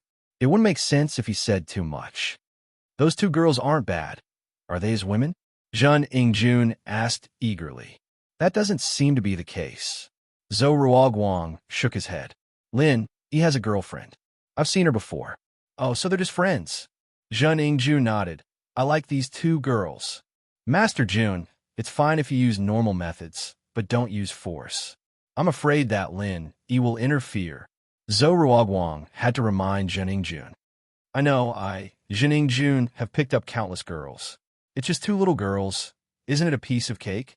Zhen Yingjun didn't take Zhou Ruoguang's words seriously at all. In fact, he didn't take Lin Yi seriously at all. Meng Yao and Yu Shu played video games for a while and found it boring. It was either racing or shooting. There was no fun at all. It wasn't even as fun as the video game at home. Yao sis, how's it going? How many levels have you passed? Yu Shu used up the last token in her hand before standing up, a little dispirited. This game really sucks. It's just one person fighting and fighting. I don't know what's the point of it. I don't know. I don't think I've passed a single level. Meng Yao wasn't a good gamer. She was playing a horizontal board game. She played for a long time and was still at the first level. She used up quite a lot of her tokens. Lin Yi found it quite funny as he watched from the sidelines.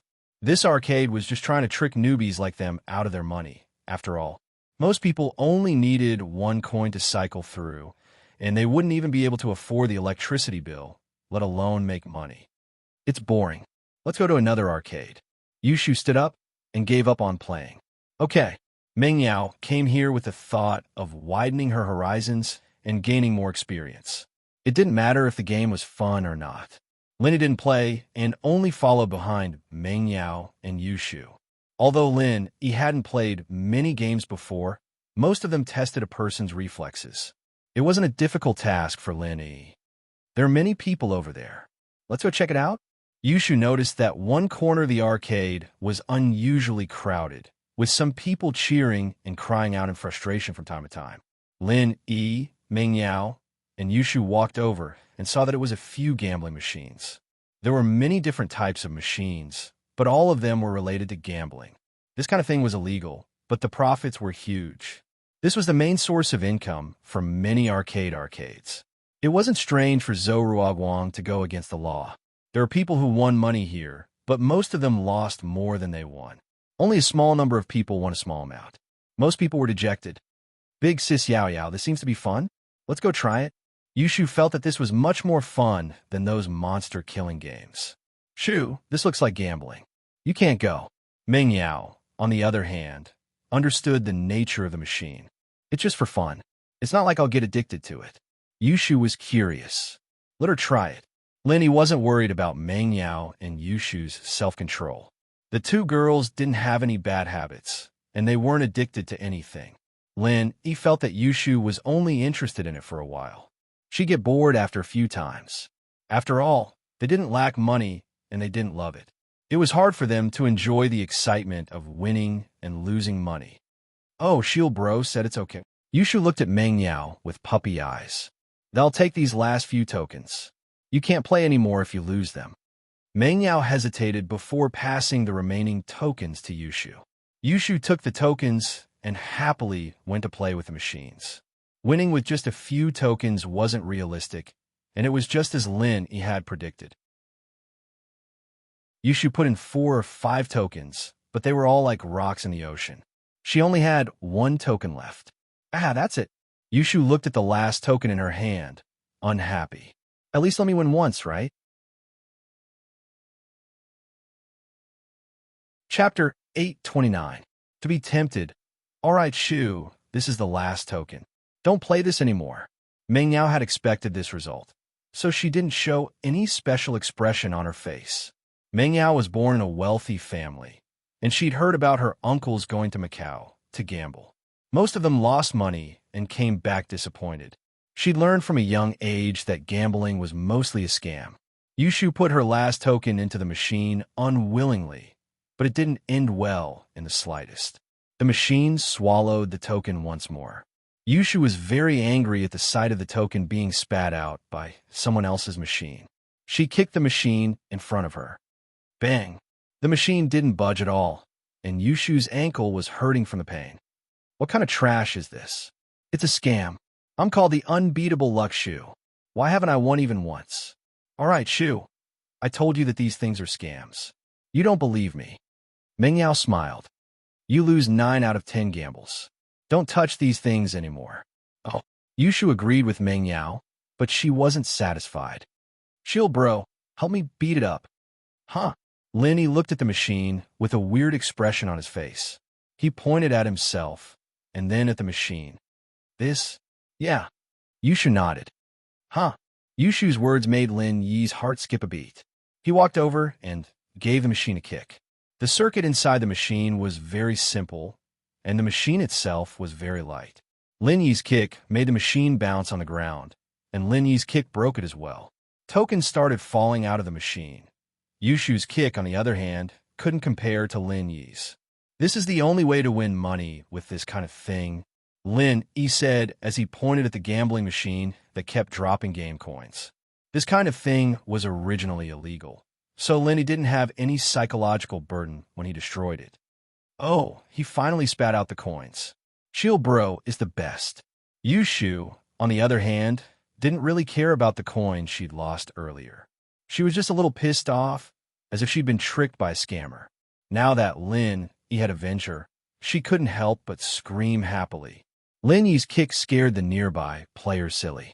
They had never heard of anyone daring to do this in the game hall. Wasn't this courting death? You're not taking the hooligans who watch over the place seriously?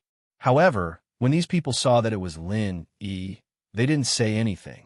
These people also saw Zhou Ruoguang's attitude towards Lin Yi before, so they didn't care about Lin Yi at this moment. The manager of the game hall heard the loud noise and quickly ran over to see the scene. but he didn't disturb Lin Yi. Instead, he ran into the billiards hall opposite and found Zhou Ruoguang, telling Zhou Ruoguang what happened here. Zhou Ruoguang heard it, but he didn't think much of it. Instead, he said happily, "Okay, I got it. It's just a gambling machine. It's good that we didn't destroy the entire entertainment city." The game hall manager heard Zhou Ruoguang's words and quickly nodded and ran back. In his heart, he was glad that he didn't interfere. It seemed that Zhou Ruoguang didn't plan to stop Lin Yi at all. As for the game coins on the ground, Yushu didn't care much. She just felt that it was good to vent her anger. As for whether the game coins on the ground could be exchanged at the bar counter, it didn't matter. Besides, she was tired of the games here and didn't plan to continue playing. There was no use for the game coins. "Yao Yao sis, let's go to the billiards hall opposite to play? What do you think?" Yushu gave up on the entertainment at the game hall because she really couldn't find anything interesting to play. "Billiards hall? Shu, you know how to play billiards?" Meng Yao asked curiously. "No, but I've seen it on TV. The players who play billiards are very cool. It should be fun, right?" Yushu just wanted to see it for herself. "Okay." Meng Yao nodded and didn't object. In the early days, the environment and the facilities in the billiard hall were very poor. The people who went there were mostly gangsters and gangsters. But as billiards became more popular, billiards slowly gained acceptance and became one of the entertainment methods of some successful people. Of course, the billiard hall in Entertainment City was still a mix of good and bad people. There were gangsters and rich young masters who came here to play.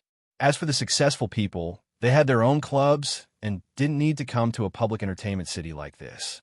Lin Yi, Meng Yao, and Yushu came to the billiards hall opposite to the game hall. Previously, when Lin Yi caused such a big commotion, Zhou Ruoguang didn't do anything to him. Instead, he was very respectful towards Lin Yi. This was also seen by the gangsters who came here to play. So, those who had bad thoughts towards Meng Yao and Yushu could only put away their thoughts. No one dared to provoke Meng Yao and Yushu in case of unnecessary trouble. It wasn't worth it to be beaten up like red hair. However, there was one person who was an exception. He didn't put away his thoughts towards Meng Yao and Yushu. Instead, he was even more interested in them. This person was Zhening Jun. The more he looked at Meng Yao and Yushu, the more he felt that they were the best. This kind of quality was hard to come by. It was already hard to find one in a big school. Now that he met two at the same time, Zhening Jun felt extremely lucky. He felt that God was taking care of him and gave him two beautiful girls at once. Moreover, with Zhening Jun's sharp eyes, he noticed that Meng Yao and Yushu were probably still virgins and hadn't been touched by a man.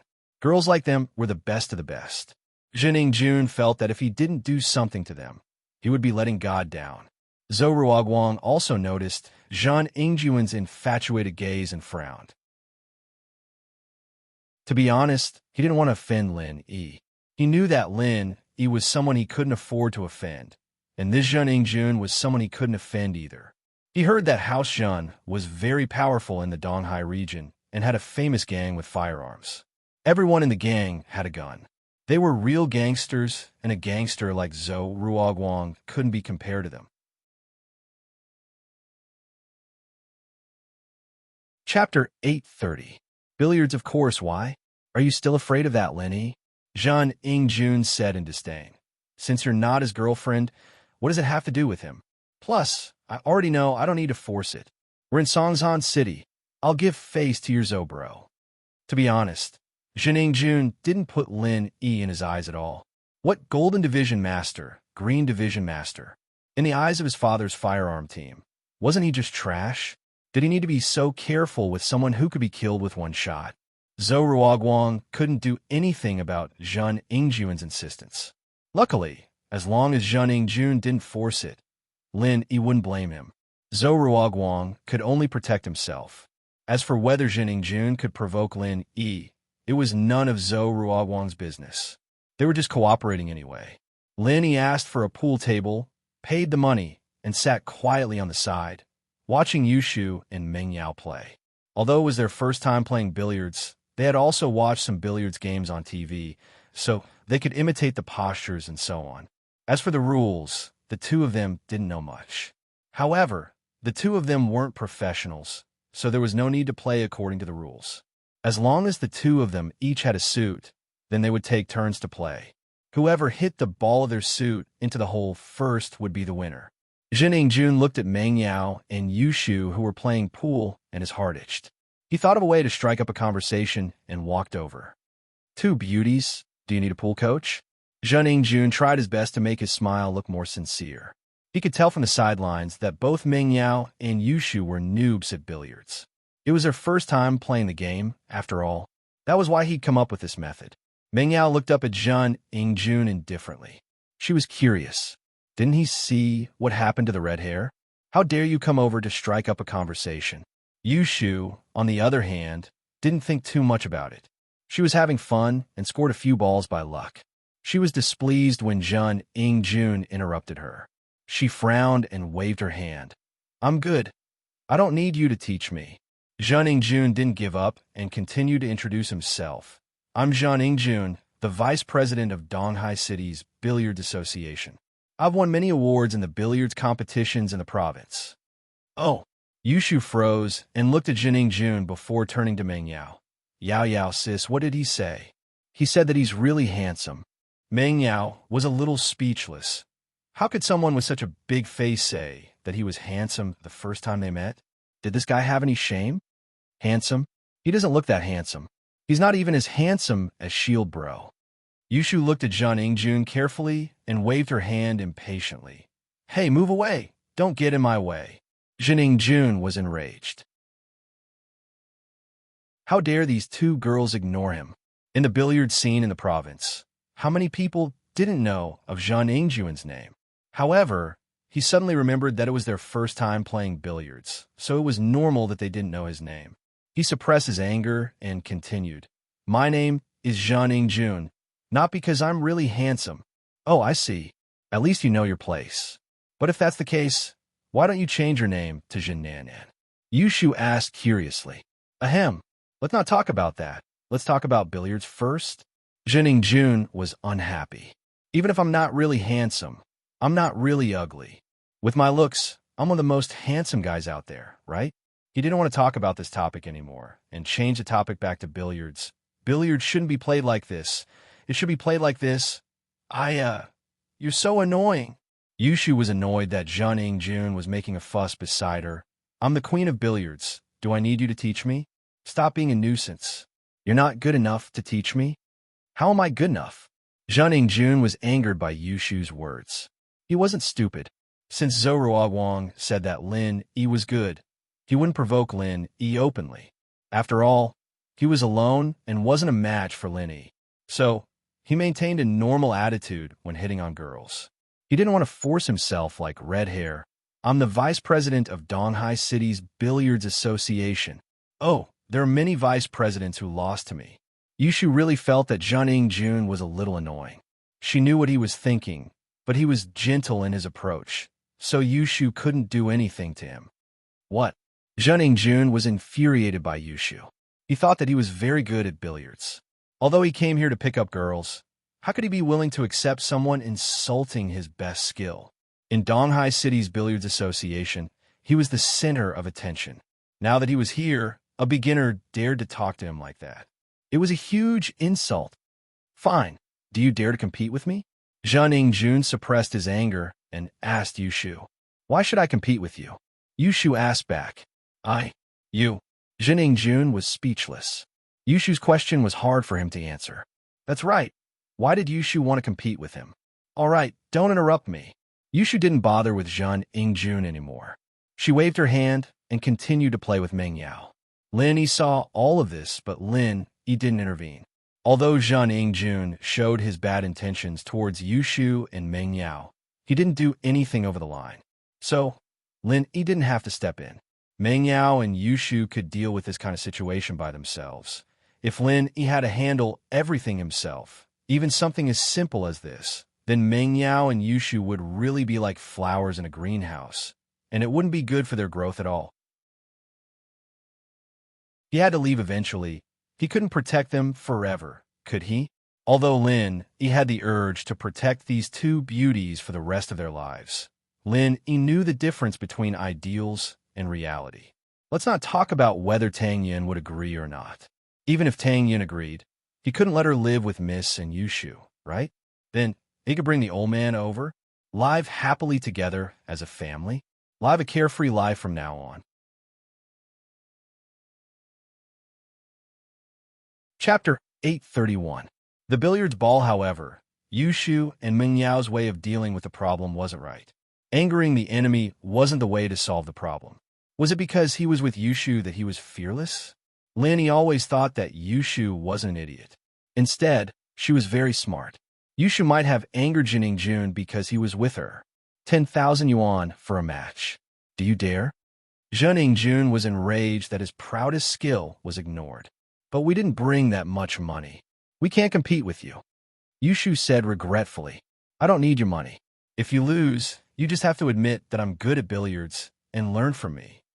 Jining Jun wasn't stupid. He didn't say something stupid like sleeping with him if they lost.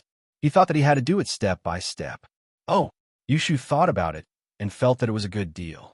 She turned to Ming Yao. Yao sis, are we going to compete with him? Compete with what? Are you confident that you can win? Ming Yao wasn't confident that she could win against Jining Jun. Jining Jun said that he was good at billiards and he probably wasn't bragging. So, Ming Yao didn't plan to compete with him at all. I don't know. Yushu thought about it and agreed. The two of them might not be able to beat Jining Jun alone. However, they already boasted before, and if they didn't compete now, they might be afraid of Jining Jun. She raised her head and looked at Lin Yi. Shield bro, will we win? Probably. Lin Yi shrugged. All right, we'll compete with you. But Yao sis and I will compete with you. If we win, you have to give us 10,000 yuan each. Yushu heard Lin Yi's words and thought that Lin Yi was completely confident. She nodded and accepted Jining Jun's challenge. Lin Yi smiled bitterly. He hadn't even finished his sentence. He wanted to say, maybe not, but Yushu interrupted him. Sure, no problem. To Jining Jun, money wasn't a problem. How do you want to compete? Snooker? What's snooker? Yushu didn't understand. It's just a way to play billiards. Jining Jun sneered in his heart. You don't even know what snooker is, and you dare to compete with me? Wasn't that courting death? Oh, you want to compete with me? Naturally, you want to see how I play? Yushu, on the other hand, didn't seem to mind. Our way of playing is that we each have a different suit, and whoever loses their ball first wins. Is that so? Jining Jun thought.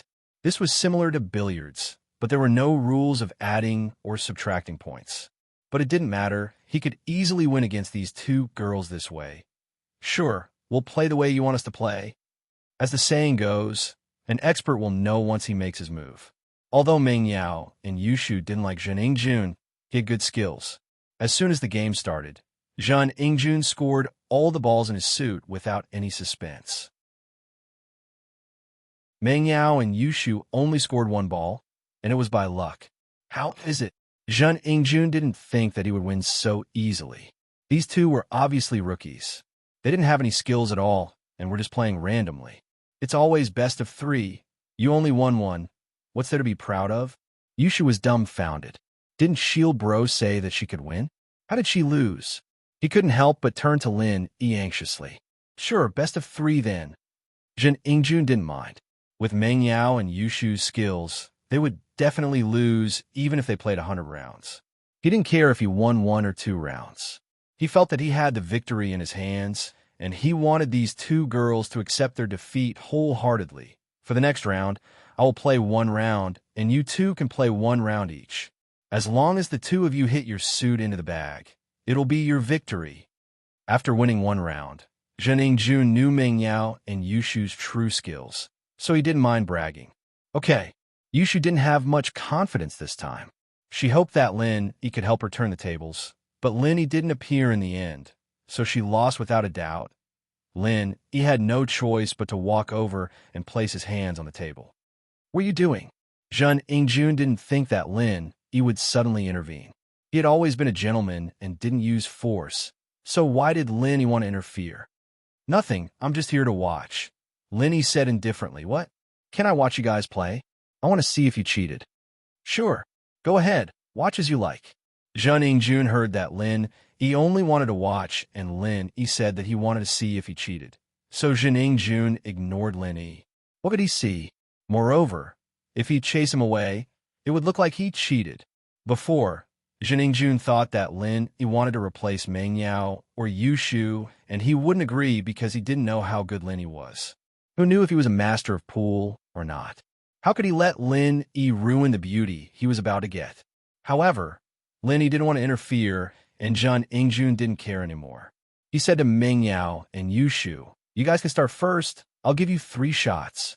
Normally, a master of pool could hit a ball into the pocket at the start, but Meng Yao and Yu Shu obviously couldn't, as they didn't have the skills yet. So, they couldn't gain any advantage at the start. However, Zhang Yingjun already said that he would give Meng Yao and Yu Shu 3 shots. That way, each of them would get 3 shots, and it would be 6 shots. It was a lot, and it showed how arrogant Zhang Yingjun was. Bang! Yu Shu kicked the ball off, sending it flying all over the table, but not a single ball went into the pocket. Then, it was Meng Yao's turn. She also aimed at a ball of her own color and hit it, but due to the problem of accuracy and strength, the distance between the ball and the pocket was very far away. It was Yu Shu's turn next, but Yu Shu's light shot didn't make the ball go into the hole, but it did make the ball bounce around on the table like it was alive.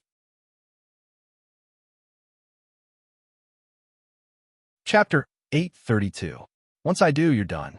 However, although Zhang Yingjun, Meng Yao, and Yu Shu were confused, the cue ball that Yu Shu's cue ball hit didn't show any signs of stopping. It was as if it had a motor installed on it as it continued to spin on the table. Although the ball didn't go into the hole, it knocked the other balls into the hole. Some of them were Yu Shu's, and some were Zhang Yingjun's. Yu Shu and Zhang Yingjun didn't know what was going on. Zhang Yingjun had played billiards for so many years, and he had never seen something like this. How was this a billiards ball? It was a bouncy ball. No matter how strong the player was, it was impossible to achieve such an effect, wasn't it? Meng Yao, too, was a little surprised as she looked at the disobedient ball on the table. She then looked up at Yu Shu, noticing the excitement on Yu Shu's face as well. Meng Yao understood that this wasn't Shu's doing at all. They'd been sisters for years, and Meng Yao could tell what Yu Shu was thinking just by looking at their expressions. She couldn't see through them completely, but she could at least tell what they were thinking on the surface. She turned back to Lin Yi and saw Lin Yi's bitter smile. Meng Yao was slightly taken aback, and her heart skipped a beat. Could it be Lin Yi's doing? She had been playing for so long, and she didn't manage to hit a bouncy ball like this. Did Lin Yi do it as soon as he came? Meng Yao's face fell into deep thought at the thought of this. Meng Yao was right. It was Lin Yi's doing. Lin Yi didn't have much confidence in helping Meng Yao and Yu Shu win. He was just experimenting. The first thing that came to Lin Yi's mind was the strange, pure qi in his body, the energy that Jiao Lao mentioned. Since this energy was omnipotent, could it be transferred to the pool ball? According to the law of conservation of energy, energy couldn't be created out of thin air, nor would it disappear out of thin air. It could only be changed from one form to another or transferred from one object to another. In the process of transformation or transfer, the total amount of energy remained the same. In other words, the energy in Lin Yi's body could be converted into the energy needed by the pool ball.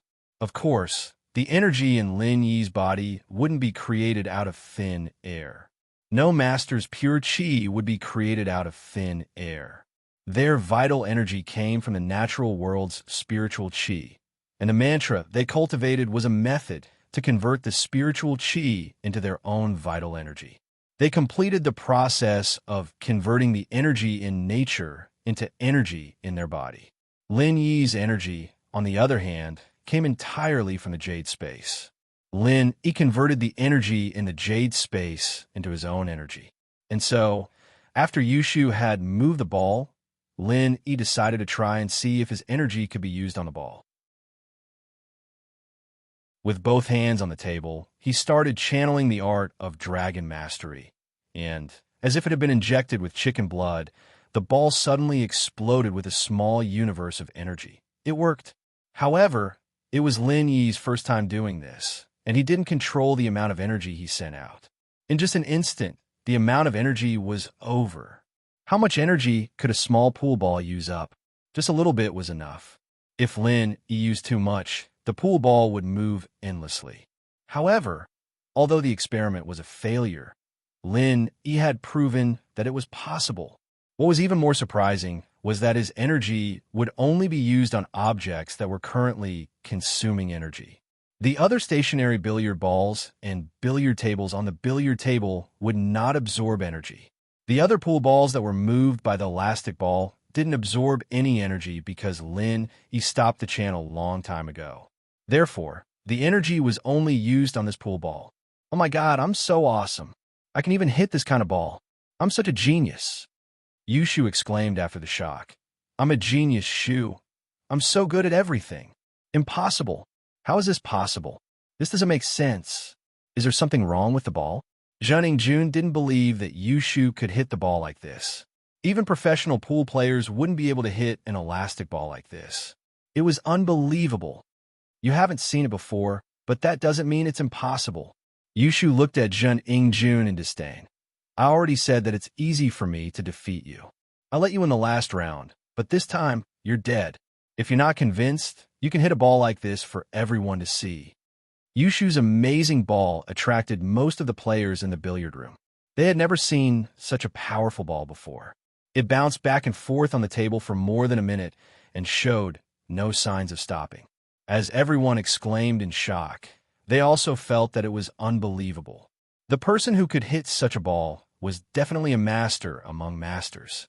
Zhang Ingjuan's face turned green from anger, but he couldn't refute her because he really couldn't hit such a ball.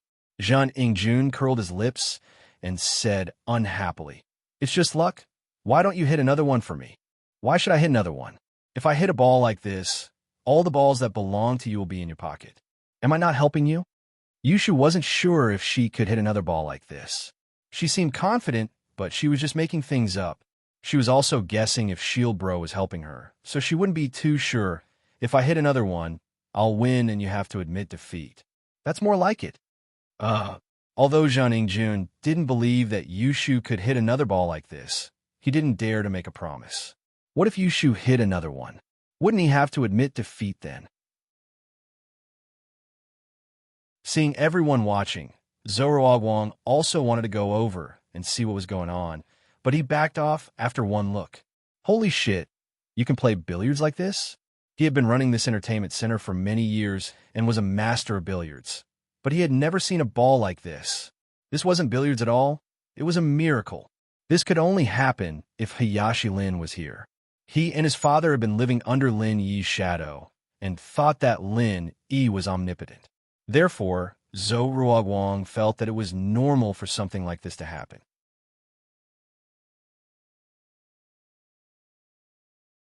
Chapter 833. She hit the ball away as a result. Yushu was very excited. She had the upper hand now. After Yushu was done, it was Meng Yao's turn. Lin Yi controlled the amount of energy he used, and other than using a little more strength, there was nothing wrong with Meng Yao's shot. Lin Yi breathed a sigh of relief. It was easier to use the energy. It was Yushu's turn again, but the previous situation didn't happen again. It was still an ordinary shot, which made Zhang Ingjun heave a sigh of relief. It seemed like Yushu hit it out of sheer luck. Otherwise, she would probably hit it again. It was finally Zhang Ingjuan's turn. Zhang Ingjun was delighted. Judging from the situation on the table, he would definitely win in one shot. With his skills, this was a piece of cake. Zhang Ingjun calmly found his first target. He bent down and pushed the cue out elegantly.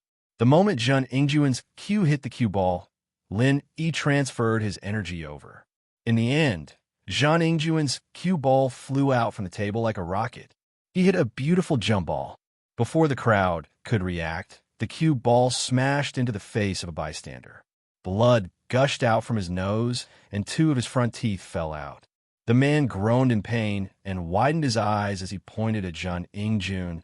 You motherfucker, don't you have eyes? Where are you hitting? You even knocked my front teeth loose. I'm sorry. Although Zhang Ingjun was usually arrogant, he knew that he was in Songshan and it wasn't his territory, Donghai. It wasn't wise to cause trouble here. Moreover, He was hitting on girls in a civilized manner, and he couldn't be too violent. He took out his wallet apologetically and took out 3,000 yuan to give to the man. "This is your medical fee. Consider it my compensation to you." The man was also jobless. He didn't have a job, and his eyes lit up when he saw the 3,000 yuan. He took Jin Ingjuan's money and stopped complaining. He covered his mouth and stood on the side. Jin Ingjun didn't have time to waste with these people. His main goal was to defeat Yushu and Meng Yao and prove that he could teach them. So he spent the money to avoid trouble. How unlucky, Jin Ingjun thought to himself. He was too impatient and accidentally used too much strength, resulting in a jump ball. However, this jump ball wasn't something an ordinary person could hit. He had accidentally hit one, and it was still very awesome. It seemed like he was too careless and didn't control his strength properly, causing this situation. He had to be more serious next time. "All right, it's my turn." Yushu waited for Zhang Ingjun to make a fool out of himself before putting another cue ball on the table, ready to start. Yushu aimed at a ball and hit it. One had to admit, however, that Yushu's angle was pretty good. The cue ball bumped into one of Yushu's balls and pushed it out. It looked like it was about to enter a pocket, but it didn't have enough strength. The ball lost its momentum when it reached the edge of the pocket. Go, go, go. Yushu panicked. The ball was moving slower and slower and was about to stop at the edge of the pocket. Lin smiled and injected some energy into the ball. Then the ball that was about to stop suddenly shot into the pocket, as if it was stimulated. Zhang Ingjun was proud and was ready to teach Yushu about the strength needed to hit the ball. Looking at the ball in front of him, it would fall into the pocket if she used a little more strength. However, Yushu's strength wasn't good enough, which caused the current situation. However, Zhang Ingjun didn't expect Yushu's ball to suddenly run into the pocket before it stopped. What was going on? Did someone do something to it? But that couldn't be. There were so many people gathered around the table, and if Yushu were to do something, the others would have noticed it. Even if the others couldn't, he'd been staring at the ball the whole time. How could he not notice? Wahahaha! Yushu danced happily when she saw the ball fall into the pocket. "I told you I'm the goddess of pool, Shu. Look, it's a waste of strength if I use more or less strength if I use less. It's perfect now, no more, no less." Meng Yao felt that something was wrong. Jin Ingjun was a master of pool. How could he suddenly hit such an unimaginable ball? He even beat up the spectators who were watching from the side. Yushu's ball was about to stop, but it suddenly moved again and ran into the pocket. Meng Yao couldn't help but suspect that it was Lin Yi's doing. Although she didn't know how Lin Yi did it, she knew how amazing Lin Yi was. "Your ball is actually quite dangerous." Zhang Ingjun could only say this. "It was a little dangerous. You should use more strength next time." "More strength? Like you hitting someone's face?" Yushu glanced at Jin Ingjun and asked back. Zhang Ingjun's face turned red as Yushu mocked him. He gritted his teeth, humphed, and didn't say anything else. It was Meng Yao's turn, and she did it casually. It was her first time playing pool, after all, and she didn't have any skills at all. She knew that Lin Yi was helping her, so she knew that he'd make a move at the right time. Meng Yao's ball, on the other hand, had no chance of going into the hole, but it did bump into another ball in the middle of its motion, and this ball happened to be the same color as Meng Yao's. Judging from the trajectory of the ball, Lin Yi believed that it could go into the hole, and so he injected some energy into the first ball after it stopped. The second ball was about the same as Yushu's, and it was about to run out of energy, but it kept moving until it went into the pocket.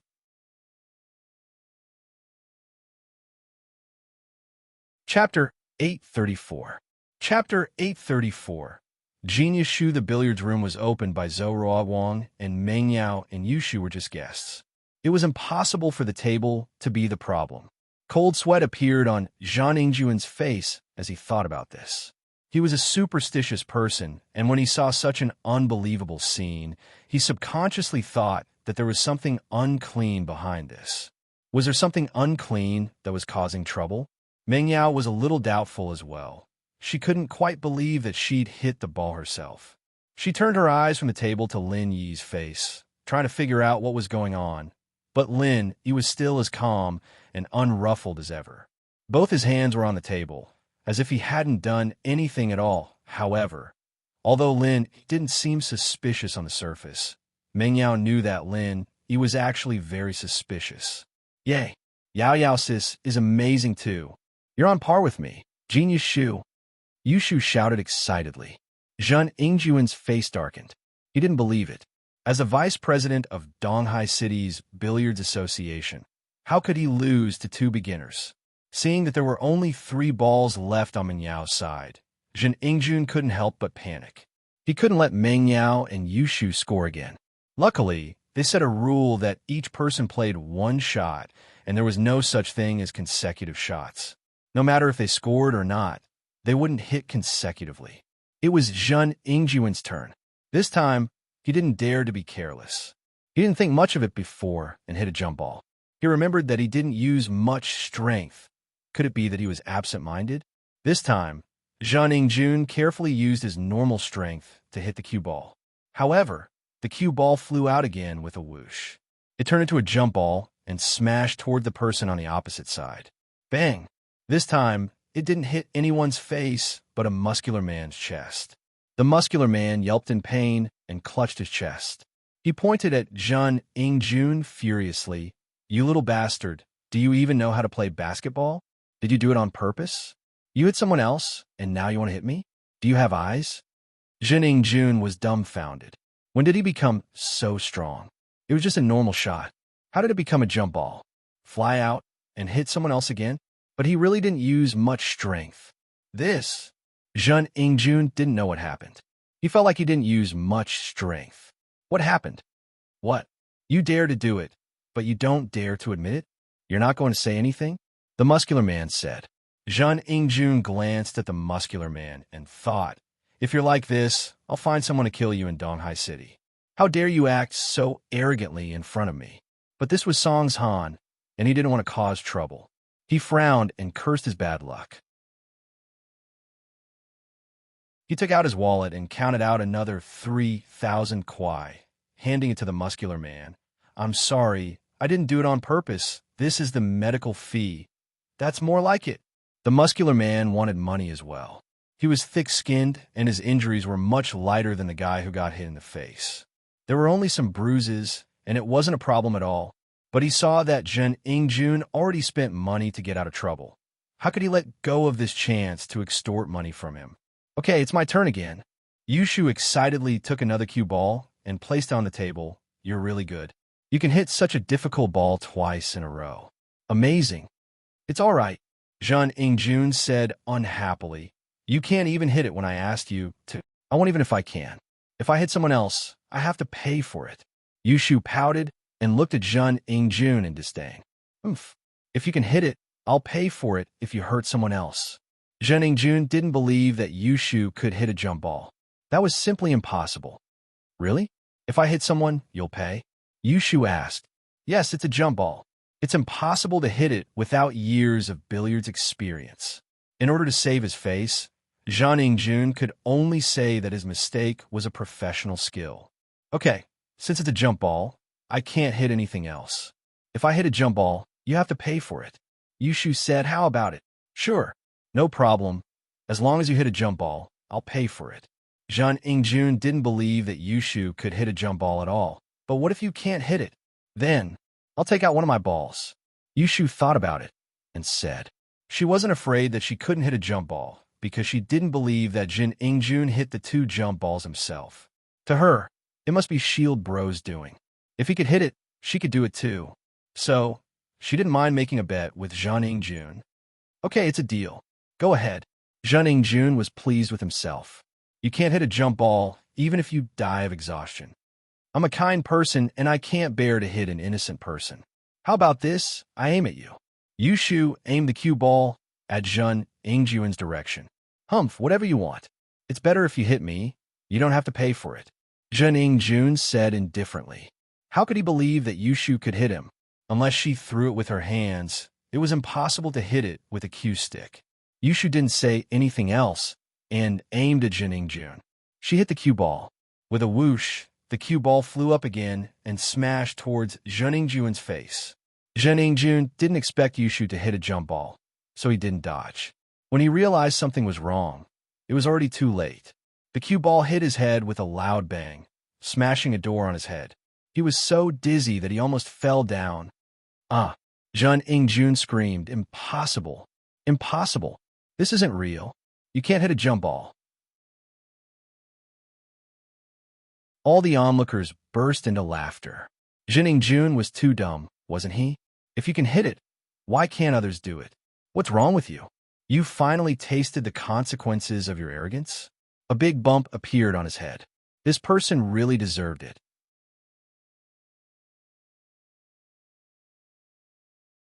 Chapter 835. Young Master Jun regrets. "Oh, I hit it. I won, right? All right, I've scored a goal." Yushu didn't think that she'd actually be able to hit a jump ball, either. She was just giving a try. Whether she succeeded or not depended on Shield Bro's strength. But now, it seemed like Shield Bro was really good. With that, Yushu picked up a pool ball of her own design and tossed it into the bag. Jin Ingjun took a deep breath.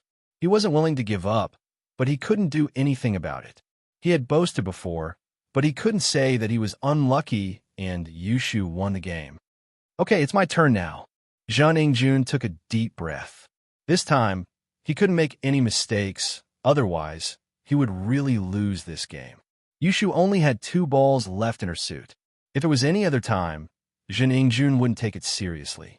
They were just beginners, and he could win no matter what. But it was different now. The game was a little strange. Previously, he had hit 2 jump balls. Logically speaking, he did not use much strength. Could it be that the cue ball was too light? Jun Ingjun couldn't figure it out, but since he couldn't figure it out, he decided to use less strength this time. Jun Ingjun aimed at a ball of his color and hit the cue ball.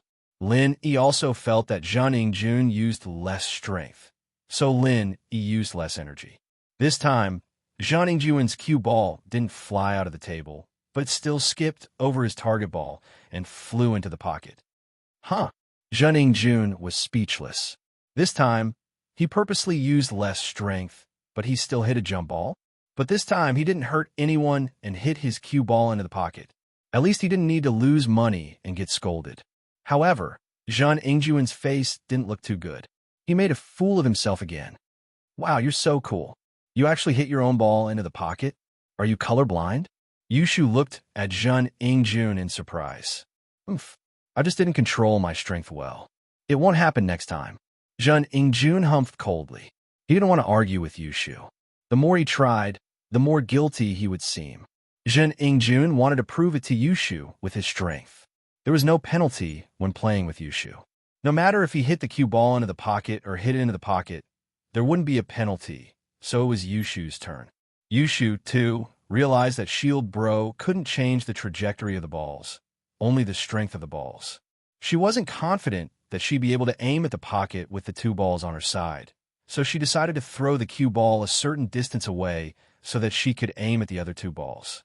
Lin Yi saw that Yushu didn't aim at his ball, so he hit the cue ball into the other 2 balls. Lin Yi to Yushu, Lin Yi Yushu, Lin Yi Yushu. Lin Yi from the current angle. Meng Yao could easily hit the ball in front of the cue ball into the pocket as long as she aimed. Meng Yao already guessed that Lin Yi was helping her, and it seemed like Shu knew it too. Otherwise, she wouldn't have hit the cue ball into the pocket. Without Lin Yi's help, Yushu wouldn't be able to control her strength so well and stop the cue ball at the required position. Even without Lin Yi's help, Meng Yao could easily hit one of her balls into the pocket. After Meng Yao, it was Jun Ingjun's turn. Jun Ingjun was a little nervous. His opponent only had 1 ball left, but he still had a few balls on his side. This time, Jun Ingjun didn't dare to use too much strength. After he aimed at his ball, he used a smaller amount of strength to hit the cue ball out. However, it was still a jump ball this time. Jun Ingjun was going crazy. How is this possible? Why was every ball he hit a jump ball? The cue ball jumped up and with a bang, it hit the ball that Jun Ingjun was aiming at. The ball spun a few times before stopping. This time, Jun Ingjun did hit the ball he was aiming at, but because of the wrong direction, the ball didn't hit the pocket at all. "What the fuck, this is weird." Jun Ingjun cursed. He couldn't believe it. Did his strength suddenly increase by leaps and bounds? He didn't have much strength, but why did he hit the ball with so much strength? What was going on? Meng Yao and Yushu only had one ball left. Yushu used her old strategy and hit the cue ball to a position that was convenient for Meng Yao to aim at and let Meng Yao hit it. This time, Meng Yao used less strength because she was nervous. However, with Lin Yi's energy replenishment, the last ball fell into the pocket smoothly. Meng Yao obviously felt that she didn't use enough strength, but the ball seemed to have enough strength and ran into the pocket on its own. Meng Yao thought that it was Lin Yi's trick again. Oh, you won, right? See? You call yourself a professional player, and you want to teach us how to play? Look at yourself. Yushu looked at Zhun Yingjun proudly. You think you're so great just because you can hit a few jump balls? Not only can I hit jump balls, I can also hit bouncy balls. Isn't there another round? We won once each. It's just a tie now. How could Zhun Yingjun admit defeat? He felt that he didn't perform well in the second round, and it wasn't Yushu's skill at all. Fine, let's have another round then. I'll make you admit defeat. With Lin Yi's help, Yushu wasn't afraid of losing at all. Are you going to let us have 3 balls again? No, I underestimated you before. I can't let you have 3 balls again. Zhun Yingjun didn't dare to let Yushu have 3 balls again.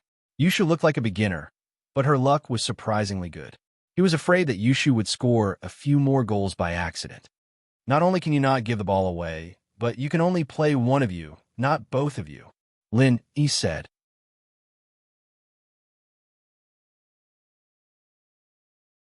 Chapter 836. A Small Universe Explosion. You want to go back on your word? Yushu looked at Zhun Yingjun and asked. I'm not going back on my word. I was just being humble before, but the third round is the deciding round, so I can't be humble anymore. Zhun Yingjun argued. Huh. The crowd burst into laughter. Wasn't he going back on his word? Zhun Yingjun thought that Zhun Yingjun was a beginner, so he lied. Now that he saw that Zhun Yingjun was good, he didn't want to be humble anymore. He was obviously going back on his word. Why wasn't he?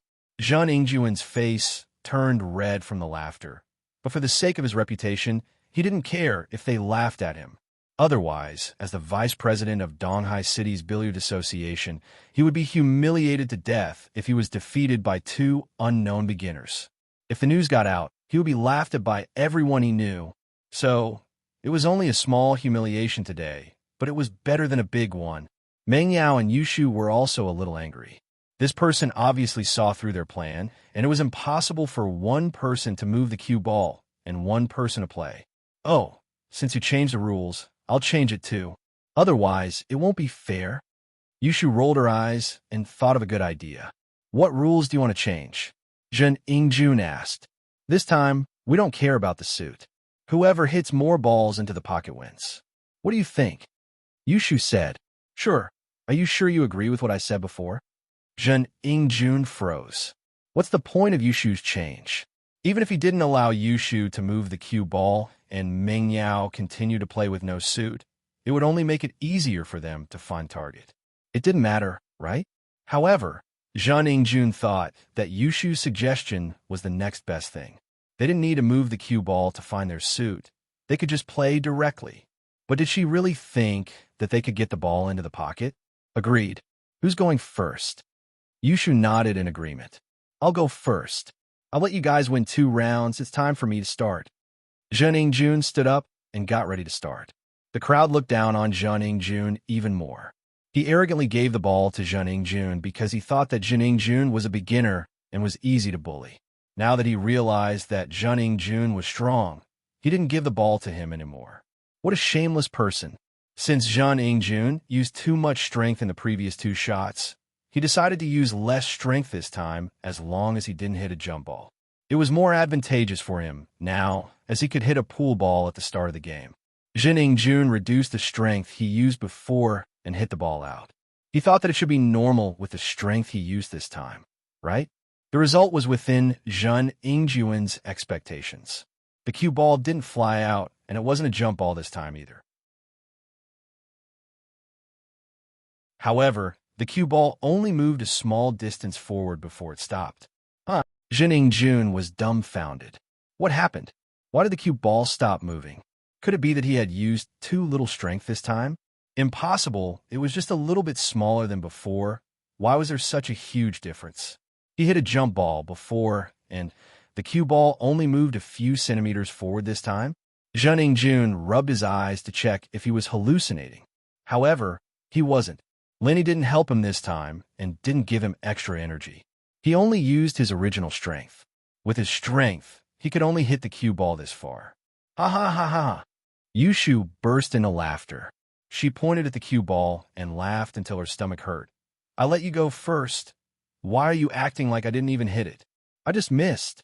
Zhen Yingjuan's face turned red, but he didn't know what happened. Missed? Yushu obviously didn't believe Zhen Yingjuan's explanation, but she didn't say anything. She stood beside the billiard table and said to Zhen Yingjun, Okay, I'm going to finish it in one shot. Finish it in one shot? Zhen Yingjun froze. How is that possible? He quickly asked, Isn't there a rule for consecutive shots? I didn't say that I'm going to finish it in one shot. If I hit an elastic ball, wouldn't I finish in one shot? Yushu looked at Zhen Yingjun as if she was looking at an idiot. Zhen Yingjun was dumbfounded. He finally understood what Yushu meant when she said there was no difference in colors. She wanted to hit another elastic ball. Since the elastic ball was too unbelievable, Zhen Yingjun never thought that Yushu would be able to do it again. When Yushu said that she wanted to change the rules, he didn't think about it. Now, he finally understood what Yushu wanted to do. However, could she really hit another elastic ball? Zhen Yingjun didn't believe it. After all, the elastic ball was beyond the scope of billiard knowledge. It was possible for Yushu to hit a jump ball, but even a world-class professional billiard player might not be able to hit an elastic ball. You can hit another elastic ball? Zhen Yingjun asked in disbelief. I don't know if I can or not, but I guess I can try. Yushu blinked her eyes and raised her hands. Shield bro, please give me strength. Meng Yao couldn't hold back her laughter, and Lin Yi was speechless as well. Fortunately for them, they didn't know what Yushu was talking about. They thought that she was chanting some sort of encouragement, since they all knew that some athletes would yell out some sort of incomprehensible chant before they made a move. Weightlifters, for example, would yell out some sort of encouragement right before they lifted the barbell. Yushu hit the cue ball, but the cue ball was nothing out of the ordinary, stopping after hitting a random billiard ball. Just when everyone thought that Yushu wouldn't be able to hit the bouncy ball again, and Zhen Yingjun heaved a sigh of relief, the ball that was hit by the cue ball exploded like a mini-universe. It was suddenly filled with energy and quickly collided on the table. The elastic ball was born again.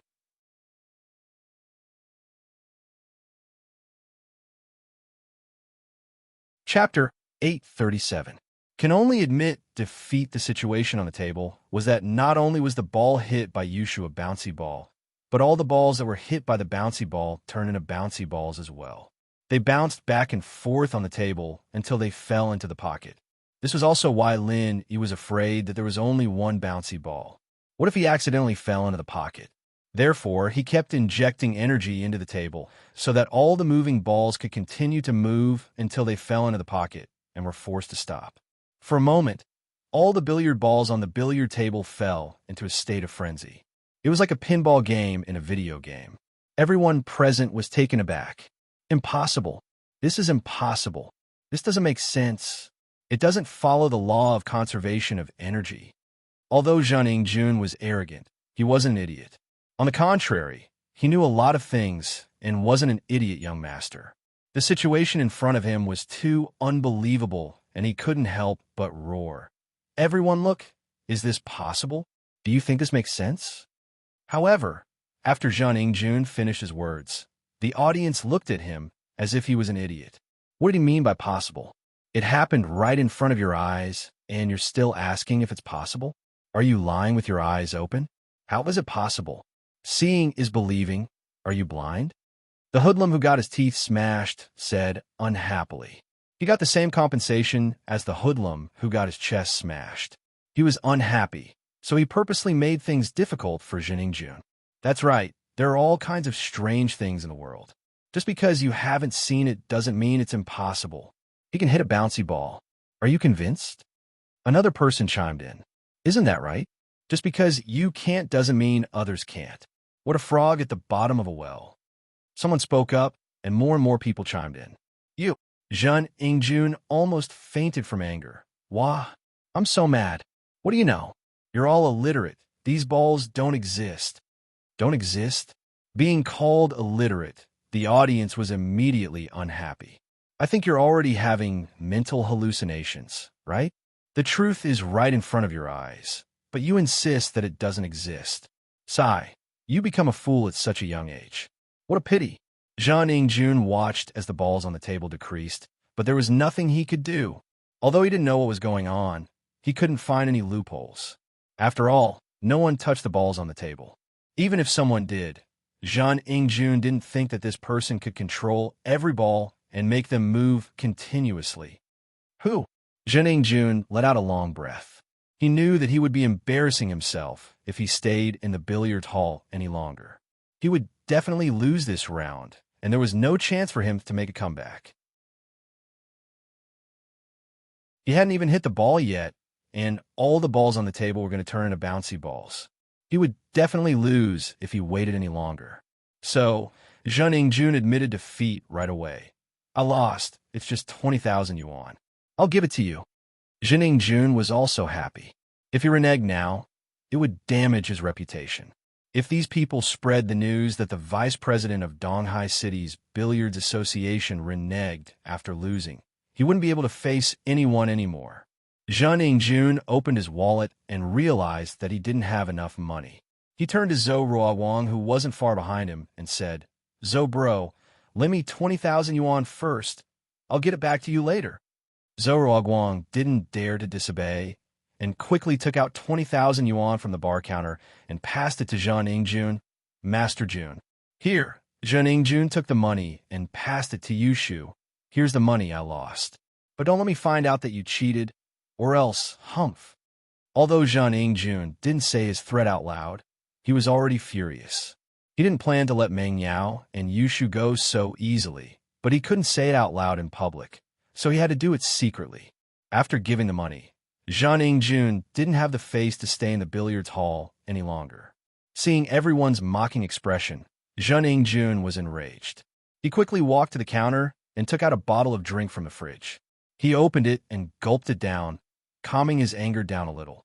He didn't pay after he finished the drink and left the entertainment center through the side door of the billiards hall. He felt wronged and wanted to go out for some fresh air. He would feel uncomfortable if he stayed any longer. Since he lost face, he didn't ask Zhou Ruoguang to accompany him and left the billiards hall alone. Yushu didn't really care about the 20,000 kwai. She wouldn't have ignored the coins that were spat out by the arcade if she cared about the money. She only cared about the excitement of winning the tournament. I didn't think that Genius Shu, could be so good at everything. Yushu stuffed the 20,000 yuan into Lin Yi's hands. I'm done. It's boring. It's nothing to me. I'm hungry. Let's go home and eat. Lin Yi took the money and followed Yushu and missed to the side door of the billiard hall. If they left from the side door, they could leave the entertainment center directly and didn't have to go through the arcade again. Genius Shu? Isn't it all because of Lin Yi? Meng Yao didn't know how Lin Yi did it, but she knew that it had to be Lin Yi's doing. There was no doubt about it. Oh, I know. Shield Bro is by my side, and after he gave me strength, I'm Genius Shu. Yushu said nonchalantly. Meng Yao was speechless. Why did she feel that Yushu was even more arrogant than Zhang Ingjun? Was she really Genius Shu? Zhang Ingjun walked out of the billiard hall and bumped into an old lady who was scavenging for scraps. The old lady was disabled due to a stroke. Not only was her mouth crooked, but one of her legs wasn't very nimble either. She was struggling to pick up mineral water bottles and cans from a woven silk bag. Young man, can you give me your bottle? The old lady saw Zhang Ingjun walk out of the billiards hall with an empty bottle in his hand and walked up to him and asked. Under normal circumstances, everyone would give their empty bottles to her.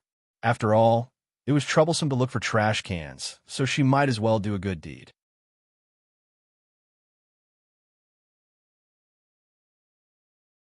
Chapter 838. Chapter 838. Shu the Prophet. How could the old lady be Zhang Ingjun's opponent? She was already old and didn't have much strength. Coupled with the fact that she was partially paralyzed, she loosened her grip, and the woven bag flew out. The bottles and jars inside fell all over the ground. The old lady screamed and looked at Jun Ingjun in fear, but she didn't dare to retort. She thought she met a hooligan. After all, she met unreasonable people like him before. The old lady could only swallow her anger and looked at Jun Ingjun sadly. She lowered her head and stumbled to pick up the bottles on the ground. Fuck, I'm so unlucky. Jun Ingjun casually threw his bottle in front of the old lady and said fiercely, "Here, trash picker." Meng Yao, Yushu, and Lin just walked out of the billiard hall and saw this scene from afar. Miss frowned and felt that Jun Ingjun was evil. How could he treat a weak old lady like this? However, before Miss said anything, Yushu objected first. "Hey, how can you be so mean? Do you have any sense of civility? How can you treat the old lady like this? Can't you see that her legs are not good and she's handicapped? It's none of your business." Jun Ingjun was even angrier. Why did this girl care so much? What did it have to do with her when he kicked the old lady? Won't you become old one day? Can you guarantee that you won't be handicapped in the future? If you're handicapped and others treat you like this, will you feel good? Yushu scoffed. It was only then that Lin Yi realized that Yushu had a warm-hearted side to her. Both she and the miss were good people. My family is rich. Why would I come out to pick up trash? Plus, I'm so healthy. How can I become handicapped? It's unreasonable, Jun Ingjun said in disdain. There are many unreasonable things. Have you seen an elastic ball before today? Nothing is impossible in front of me. The invincible beauty shoe. Yushu blinked. Who knows, maybe you'll become like that old granny, and the old granny's illness will be transferred to you. Right, shield bro? Psycho. How could Jun Ingjun believe Yushu's nonsense? With a cold snort, he turned around and was about to leave. Wait, why is your back dirty? Lin Yi walked over and casually patted Jun Ingjun's shoulder. Under the sunlight, a dazzling light flashed across Lin Yi's hand. It was the effect caused by the reflection of the silver needle under the sun. What do you mean? Jun Ingjun froze. What do you want? It's nothing. I saw wrongly. It's this old granny who is dirty. Lin Yi didn't bother with him anymore. He turned around and walked to the old man's side. He casually poked the needle a few times on the old man's body before withdrawing it. It happened in an instant, and Jun Ingjun didn't think much of it, but Meng Yao and Yushu were stunned. They saw the silver needle in Lin Yi's hand. Yushu said that because she remembered that Lin Yi was a doctor and wanted to see if Lin Yi had a way to punish Jun Ingjun. She thought that since Lin Yi could cure General Wei Wu, he must have a way to punish Jun Ingjun. Psycho. Jun Ingjun complained and suddenly realized that his mouth was crooked. What was going on? Jun Ingjun touched his mouth in fear, but he realized that the corner of his mouth was curled to the side. He couldn't control it because he couldn't feel anything at all. It was as if his mouth wasn't his own. What's wrong with me? What's wrong with me? Jun Ingjun yelled in a muffled voice. Because the corner of his mouth was crooked, his words were unclear. On the other hand, the old granny suddenly realized that her leg seemed to have recovered and wasn't lame anymore. She was shocked. My leg? How did my leg suddenly recover? However, as soon as she opened her mouth to speak, she realized that her mouth wasn't crooked anymore, and her speech became normal and fluent. What was going on? Jun Ingjun was also stunned by the old granny's change. He wanted to walk a few steps to see what was going on, but as soon as he moved his leg, he suddenly realized that one of his legs didn't listen to him anymore. He limped and almost fell to the ground. My leg, why can't my leg work? What's going on?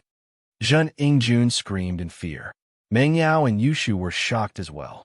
They didn't expect that Lin Yi could cure the old granny in such a short period of time and apply the same condition to Jun Ingjun. Yushu was surprised. She was just joking and didn't expect Lin Yi to be so magical and actually do it. Yushu was overjoyed. Shield Bro was so nice to her. If this continued, she would become Fairy Shu and do whatever she wanted. Look at how accurate my words are. People call me Prophet Shu. Look, I told you that you could understand the old granny's feelings if you were disabled, but you didn't believe me. Are you all right now? The old granny's illness has metastasized. Wahaha! Yushu pointed at Jining Jun and laughed excitedly. Which angel bro showed up? This is great. Jining Jun was shocked at first, but after hearing Yushu's words, he looked at the old granny again. The old granny was no different from a normal person now, and his symptoms were exactly the same as the old granny's. What was going on? Was he really being punished by the heavens? Thinking back to the unbelievable things that happened today, Zhan Ingjun looked at Yushu in shock. Was this person even human? Was she a deity who came down to the mortal world to punish him? Otherwise, why would everything related to her become unreasonable and couldn't be explained with common sense? The illness metastasized? This didn't conform to modern science. It was possible that it was an infectious disease, but how could the old granny's disability be contagious? Zhen Ingjuan's heart was filled with horror. What did you do to me? Zhen Ingjun looked at Yushu in fear. He was a superstitious person, and once such a thought formed in his heart, it became more and more unbelievable.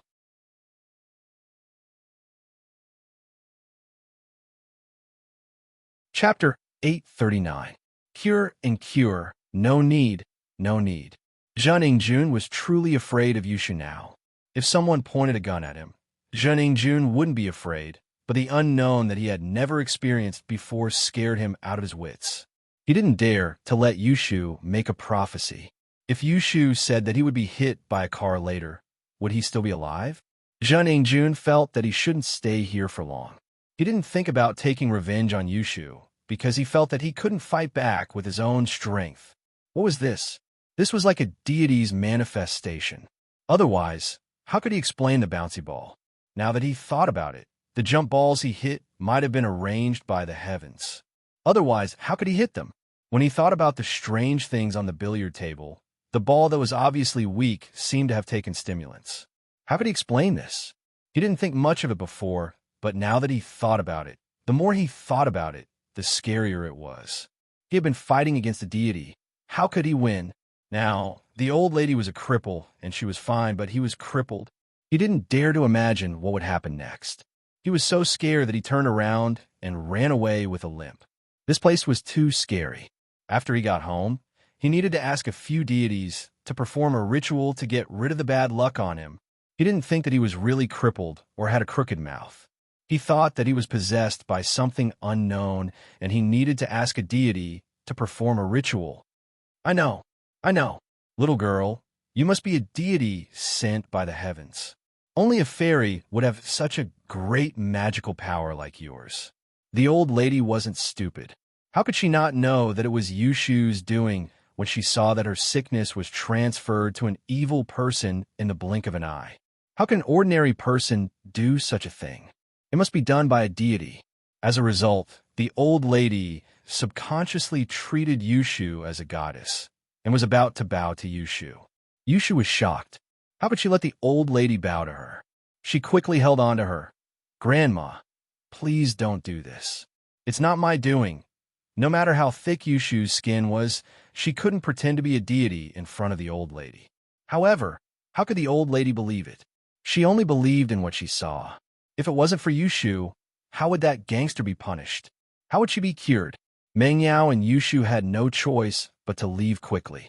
The old lady might have to kowtow again later, and they wouldn't be able to handle it. It wasn't until they got in the car that Meng Yao asked Lin curiously. Linny, how did you do that? Yeah. Shield bro, how can the old grandma's illness be transferred? Yushu asked curiously. Huh. Linny shrugged and started the car. The old lady's illness is just a side effect of stroke. In other words, it's just a blockage in her meridians. It can be cured with acupuncture. It's just that her family is poor and she hasn't been to the hospital before. Lin, he was right. The old lady's illness wasn't an illness. It was just a side effect of the blockage in her meridians. Therefore, acupuncture could be used to cure it. However, in order to cure it instantly, Lin, he had to transfer energy into her meridians. However, Lin he didn't tell Ming Yao and Yushu because they wouldn't understand even if he did. What about Zhun Ingjun? How did he suddenly get the same illness as the old lady? Ming Yao knew that Lin he was a great doctor. Her poison and General Wei Wu's injuries were all cured by Lin Yi. However, it was easy to cure, but hard to cure. How did Lin Yi create the illness for Zhun Ingjun? Oh, it's the same principle. I used acupuncture to seal a few of his meridians, Lin Yi explained simply. In fact, he used energy to seal the meridians which caused the current situation. I see. Yushu suddenly understood. There's so much logic in it. Chill, bro, what's with the pool? Pure energy. Lin Yi didn't know how to explain it and could only blame it on pure energy. Oh, Yushu knew about pure energy, but didn't know much about it. She didn't ask further after hearing Lin Yi's explanation. Zhun Ingjun didn't dare to stay any longer and hurriedly went to find his father, Zhen Dazhou. Zhen Dazhou was shocked when he saw his son, Zhun Ingjun's condition. He was still fine when he left the house in the morning.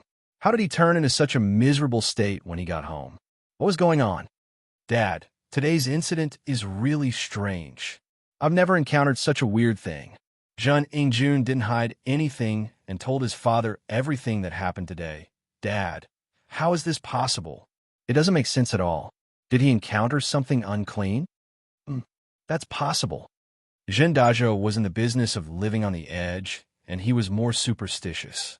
After hearing Zhun Ingjun's words, he also felt that it was unbelievable. Elastic balls and such didn't make sense at all.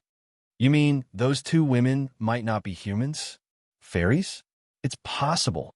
Zhun Ingjun quickly nodded. Those two girls are so beautiful. How can normal people look like that? I've picked up countless girls, but I've never seen such a beauty. Now that I think about it, there's something wrong. Zhen Dazhou took a deep breath and turned to Zhou Tiandi, who hadn't spoken a word. Brother Tiandi, what do you think? Zhou Tiandi didn't know the truth and didn't know which deity Zhun Ingjun offended. He was worried that his son, Zhou Ruoguang, was in trouble as well, so he was distracted. I think Brother Dazhou's guess is possible. Maybe he encountered something unclean? Brother Tiandi, do you know any deities? Do you want him to do the ritual for Ingjun? Zhen Dazhou didn't dare to delay. It was better to solve this problem as soon as possible. However, he didn't even think about going to the hospital because according to Zhun Ingjun's description, this was a sign of being possessed. How could he be sick? Moreover, it's impossible to suddenly have a crooked mouth and limp legs. Who heard of such an acute illness?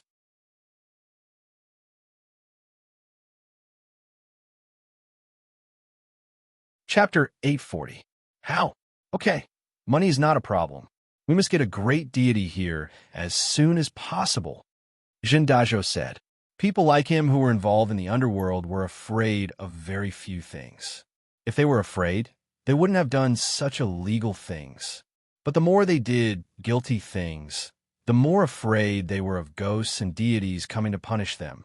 That was why Zhen Dazhou's house had many ghosts and deities.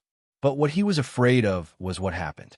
Something happened as soon as he arrived at Songshan. Zhen Dazhou's heart ached as he looked at his son's crooked mouth and limp leg. Son, please ask the great deity to protect you and let you return to normal as soon as possible. Okay. Zhun Ingjun prayed in his heart in fear. Zhou Tiandi turned around and left the room.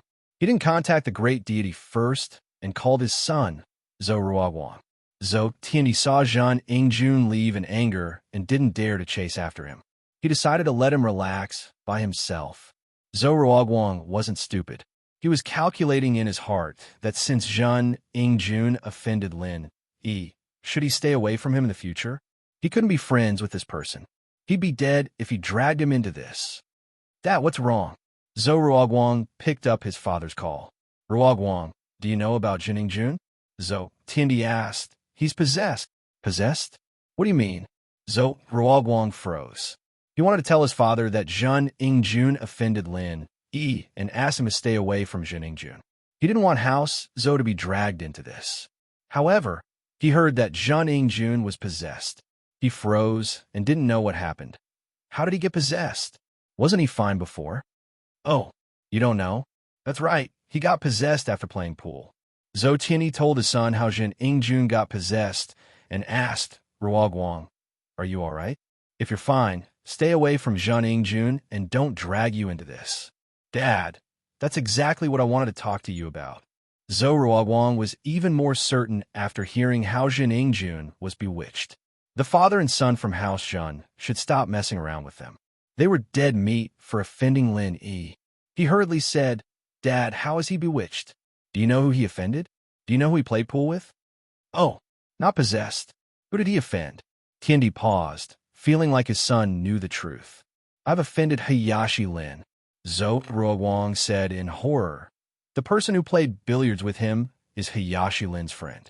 He made Hayashi Lin unhappy, so he naturally became like this. Dad, didn't you say that Hayashi Lin is omnipotent and omnipotent? Huh. Tiandi was shocked when he heard the name Hayashi Lin.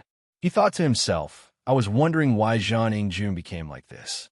He offended Lin Yi. That's normal. If he offended Lin Yi, he wouldn't be able to call himself an immortal anymore. Ruoguang, these Zhun's father and son are the bane of our existence. It seems like our discussion with them this time was a failure. I don't want to play with them anymore. Let them figure out their own business with the gambling boats and send them away. Don't drag us into this. Tiandi said decisively. Yeah, that's what I think too. This Zhun Ingjun doesn't know what's good for him. He even wanted to hit on the two girls around Lin Yi. I told him that Lin Yi is very powerful, but he didn't listen. What happened in the end? Did he cause trouble? Zhou Ruoguang sighed. All right, I got it. That Hayashi Lin didn't vent his anger on you, right? This was what Tiandi feared the most. As for the father and son from House Zhan, it had nothing to do with him. No, there was a redhead who offended Hayashi Lin, and I taught him a lesson. I could tell that Hayashi Lin was quite satisfied with it. Zhou Ruoguang said carefully. That's good. Tiandi nodded. All right, I've already done my best by contacting a shaman for Jin Ingjun. Just send them away. Although Tiandi was stepped on by Lin Yi many times, he still had a lot of connections in Songzhan. It didn't take long for him to contact a famous shaman. The shaman's name was Aku, and he was quite famous in this area. Anyone who had a wedding or a funeral would ask him to perform a ritual. However, no one could say for sure whether there was a method or not. Some people said that he caught evil spirits with his bare hands, and some said that he could talk to the dead. However, whether this was the case or not, only the evil spirits that were caught and the dead who talked to them knew. After Aku arrived, he started jumping up and down to perform a ritual for Jin Ingjun. He chanted the spell for 100 times and placed a yellow talisman on the tip of the peachwood sword. He mumbled something and suddenly shouted. He ignited the yellow talisman and extinguished it in a bucket of water. He brought it to Zhang Ingjun and said to Jindajo, Master Jun was possessed by something called a vengeful spirit. That's why he has all these weird symptoms. I've already caught the vengeful spirit, but the evil energy in Master Jun's body can't be dispelled in a short period of time.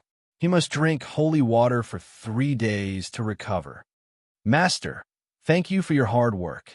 Jindajo saw Master Ku baring his fangs and brandishing his claws like Monkey Sunday. Jindajo believed his words.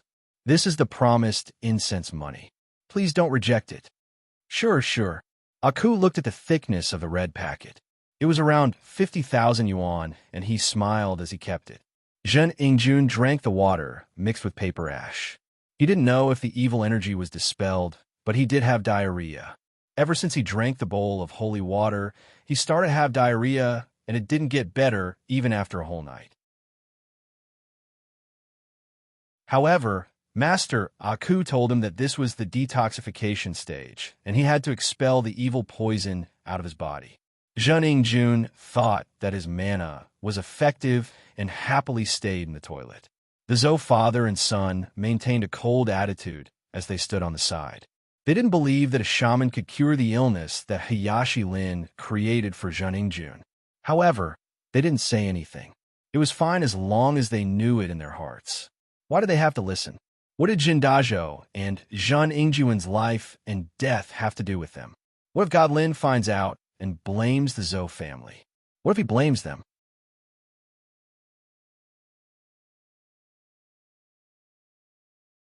Chapter 841. Chapter 841. Master Bing's new idea. Paper ash mixed with cold water. You're going to shit too. Zhou Tianyi wasn't stupid. Was that something a human could drink? Wouldn't he die if he drank it? You're right. Zhou Ruoguang nodded. I think that Aku is obviously a liar. Only idiots like Zhang Yingjun and his son would give 50,000 yuan. One idiot. 3 days passed by in the blink of an eye, and Zhang Yingjun didn't show any signs of improvement. Instead, he had diarrhea and looked like he was going to faint at any time. Jin Dazhou saw that it wasn't working. His son wasn't getting better at all. Instead, it was getting worse. Hence, he quickly dialed Master Aku's number and wanted to ask him to take another look. However, Master Aku's phone was turned off. At this moment, Jin Dazhou finally realized that he was tricked by Master Aku. However, who could be blamed for this?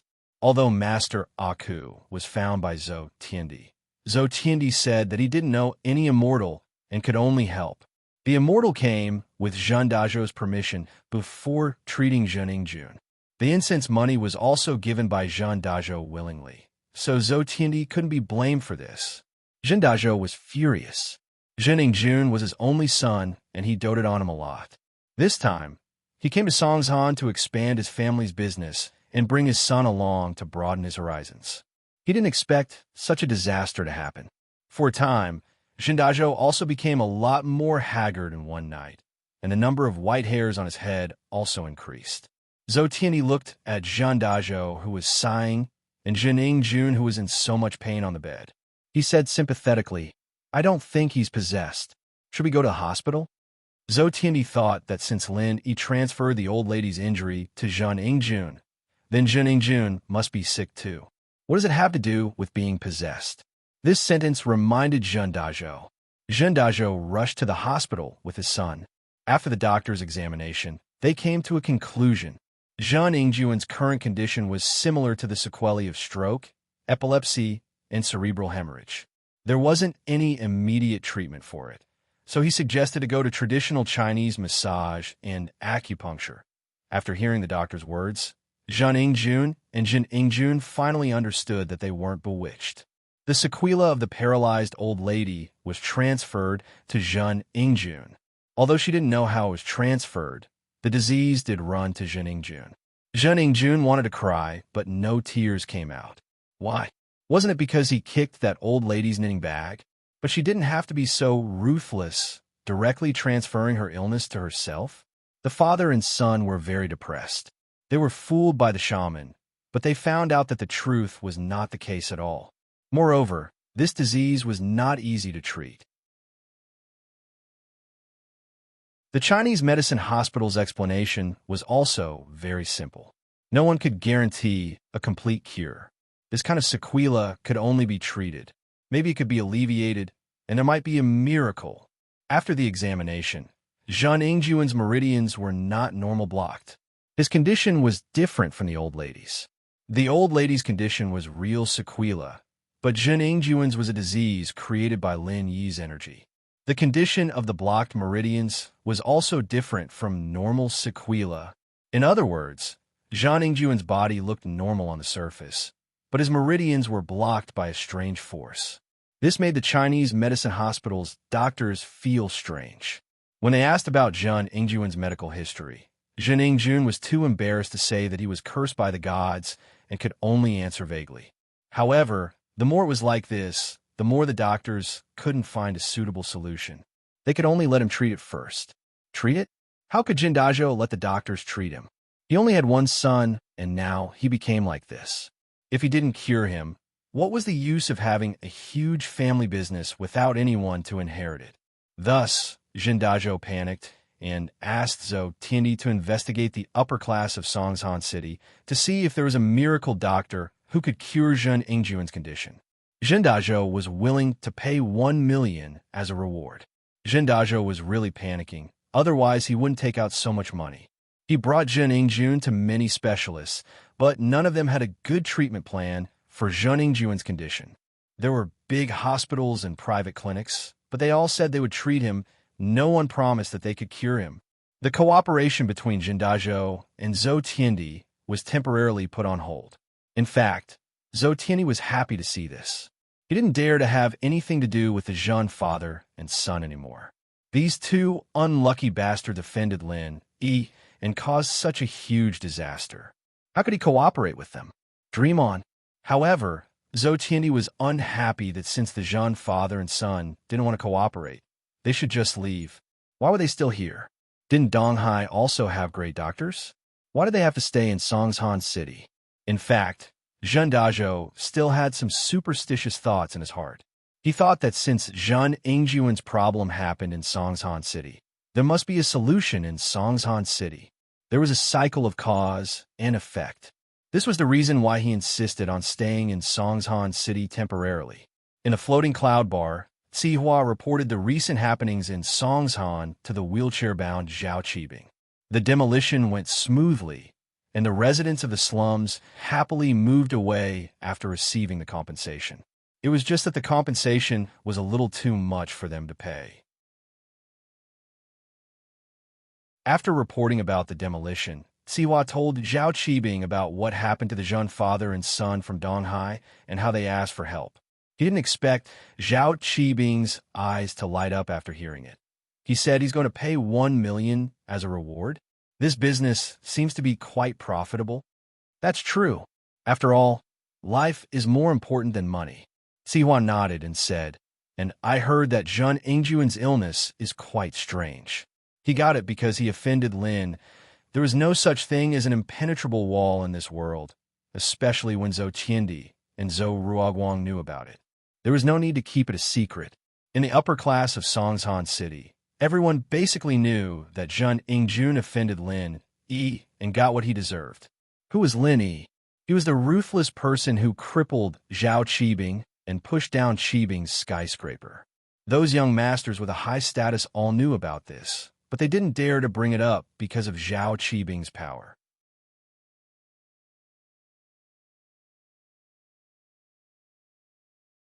Chapter 842. Master Bing's Wisdom. He got it because he offended Lin Yi? What does that mean? Did Lin Yi create his illness for him? Yao Wang held a grudge against Lin Yi. He always thought that if he claimed to be the second best in the world of medicine, no one would dare to claim to be the first. Previously, he thought that Lin Yi recovered quickly because of Guan Xuemin's help. Yao Wang also thought that Guan Xuemin was the one who solved the poisoning incident in the school, so he wanted to compete with him. But after Li Dilei's incident, Yao Wang realized that it wasn't what he thought. Lin Yi was the hidden medical master behind the scenes. Everything was caused by Lin Yi. I'm not sure about that, but the situation was really weird. Cihua recounted the situation, his hair standing on end. It was said that in a split second, the old lady's illness was transferred to Zhen Yingjun. It's really weird. I don't know if it's true or not, or if it's just a rumor or something else.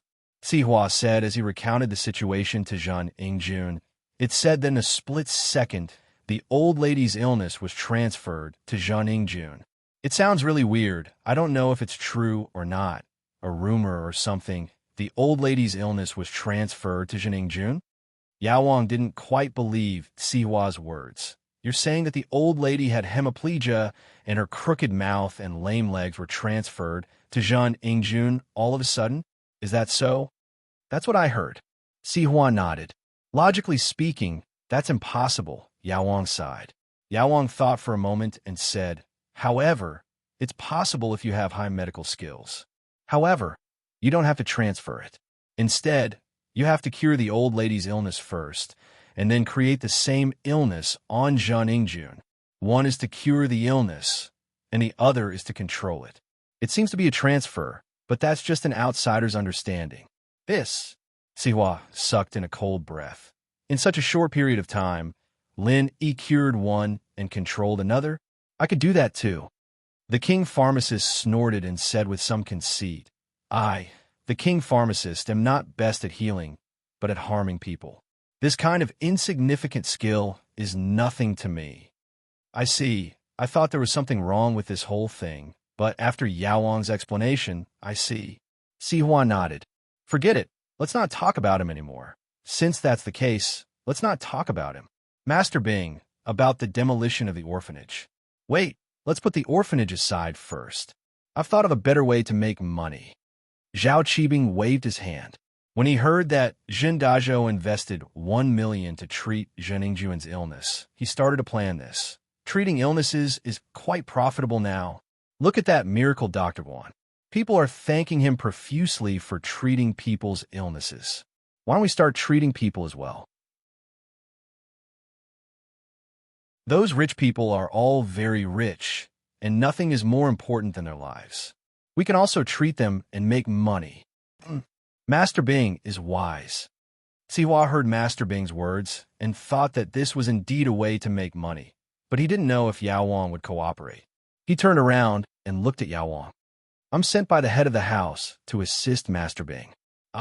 Yao Wang, will do whatever Master Bing says. Yao Wang didn't think much of it. No matter what he did, he would serve House Zhao, so it didn't matter to him. He just felt that the price was a little low. With his skills, was it only worth 1 million to treat an illness? He said in a roundabout way, Master Bing, but we can increase the price of the treatment. Of course. If I were to earn 1 million, how long would it take? Zhao Qibing laughed and said sinisterly, Isn't Yao Wang the best at harming people? That's easy. We'll treat him and charge him 1 million, but we won't cure him. We'll transfer his illness to another place and let him come to us for treatment. That way, we'll be rolling in money, won't we? Of course, we have to do it discreetly. We can't let them see through us.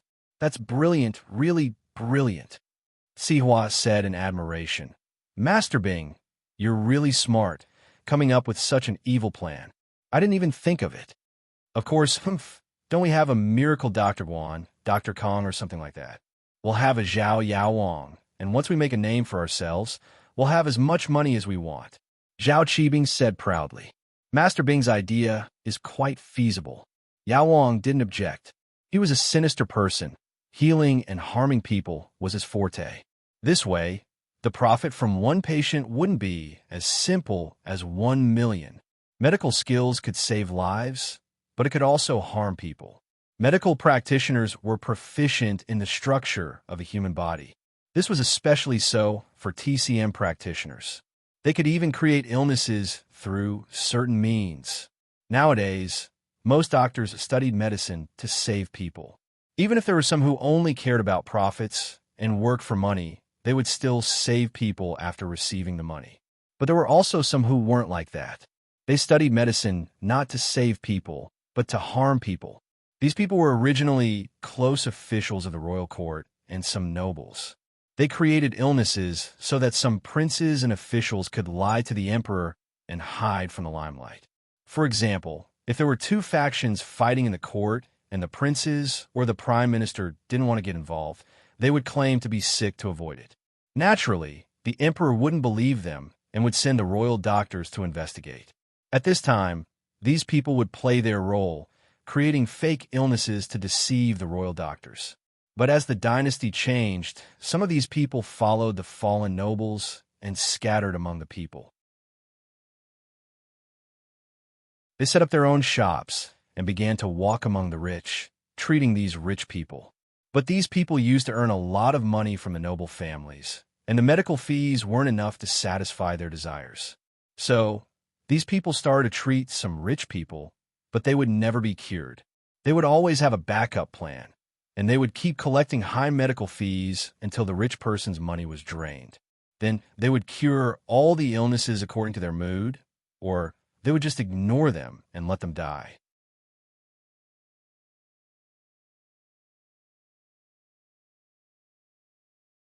Chapter 843. The Zhen family seeks medical treatment, however. He still had the ability to cure illnesses, so he agreed to Qibing's suggestion. Go spread the news that Yao Wang is starting to make house calls, specializing in solving difficult and complicated illnesses. Qibing said, Of course, you have to reveal that Yao Wang is the private doctor of a hidden house. Okay, Master Bing, understand? Siwa nodded. Qibing's way of earning money was not bad, and there was no danger involved. Now, tell me about the orphanage. Why? Is there a problem? Qibing asked.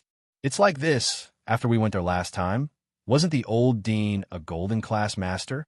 I was thinking of asking Yao Wang to come out and scare the old dean into giving us the orphanage's territory. Sihua said, there's no rush. You can handle Yao Wang's house calls first. After all, we'll be able to see the money soon. It'll take some time to demolish the orphanage. Qibing said, okay. Sihua nodded and went out to spread the news. Zhen Dazhou asked Zhou Tiandi to find out about the miracle doctors who serve the rich. He felt that normal doctors couldn't cure Zhen Ingjuan's illness anymore. Only miracle doctors could. Heaven rewarded those who work hard. Zhen Dazhou didn't think that House Zhao's private doctor would make house calls so soon. As one of the reputable people in East Ocean City, Zhen Dazhou naturally knew some news about the hidden aristocratic family, the Zhao family, who was entrenched in East Ocean City. However, people like him didn't have the chance to interact with the Zhao family. Even so, he knew that the Zhao family was a very powerful existence. When he heard that House Zhao's private doctor made house calls, he quickly sent Zhen Ingjun over. From his perspective, House Zhao's private doctor must be much better than the doctors outside. And so, Zhen Ingjun became Yao Wang's first patient. What's going on? Yao Wang glanced at Zhen Ingjun, whose face was crooked and legs were cramping. He pretended that he didn't know anything and asked faintly, my son, Zhen Ingjun, I don't know why, but he was possessed and became like this. Zhen Dazhou thought that there was no need to talk about the process of his son's illness. He might as well talk about the illness. What's your son's name? Zhen Ingjun? Ha, he's really handsome. Zhao Qibing couldn't help but chuckle when he saw Zhen Ingjuan's current appearance. How was he handsome at all? Zhen Dazhou knew Zhao Qibing. He knew that he was a famous young master in Donghai City. He had heard of his background as a hidden noble house, so when he saw Yao Wang beside him, he didn't suspect anything. He trusted Yao Wang wholeheartedly and sincerely allowed him to treat him. He didn't dare to get angry when he saw Qibing laughing. He smiled bitterly. My son used to be quite spirited, but now he can't even go out and meet people. Everyone laughs like Master Bing when they hear his name. Zhao Qibing couldn't help but laugh, but he regretted it after laughing. He was trying to get money from Dazhou. How could he piss him off? But after hearing Dazhou's words, Zhao Qibing breathed a sigh of relief. This Dazhou was quite smart. He knew when to advance and retreat. He said, Yao Wang, why don't you take a look at him? Yao Wang nodded and glanced at Zhen Ingjun. He understood the problem after a brief examination. Lin Yi's treatment was simple. He only used pure energy to seal a few of Zhen Ingjuan's acupoints. Even without treatment, he would recover in 8 to 10 years. Of course, Yao Wang couldn't say this out loud. It can be treated, but it's very complicated. Yao Wang pretended to be profound and said to Dazhou, Mr. Medicine King, I beg you, please cure my son's illness. As long as you can cure Ingjuan's illness, just tell me your conditions and I will do my best. Zhen Dazhou was overjoyed when he heard that the Medicine King could cure his son. He had seen many doctors, and they were all helpless. Zhen Ingjuan's illness isn't an illness, nor is he possessed. Someone did something to him. Yao Wang said indifferently, this isn't a normal sequela of a stroke. Although it looks similar, there's a world of difference between them. Zhen Dazhou couldn't help but nod after hearing Yao Wang's words. Someone did something to him. No wonder normal hospitals couldn't do anything. Someone did something to him. Zhen Ingjun was shocked.